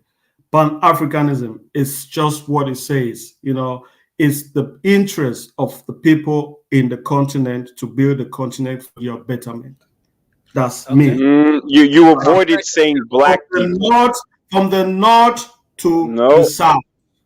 I don't know what kind of off-brand Pan-Africanism you got, but you didn't even say black people. Listen. What about that foreign black people? That's what he's on about. Yes. Okay. This is the thing. Like the diaspora. Okay. If we're talking about diaspora, I always like African Americans. These are Americans. That's what we need to understand. There's no. Listen. Let me land. There's no law separating an African American that's black with a white person. If Ghana say no American is coming to your country, everyone that is American is blocked, being white or black. So when you talk about diaspora, understand, but the truth is that these people live in a country that is Western country. So what do you want me to say? Say African American. Why is it a Western country? Explain to me why American is a Western country. In the West, America is because of its geographical location. Let's forget about the semantics. They call America the West. Let's that means it. No, wait. But what are the tenets of a Western country then? What do you want? What's your point? Is it because it's European influenced? Okay, who made that statement? We can go philosophical. We're using. No, I'm asking. Is it because we're influenced by Europeans? I don't know. They call America the West, and that's why. Well, you made the statement that we are Americans, right? And then we're Western. So what are the tenets of being a Western nation?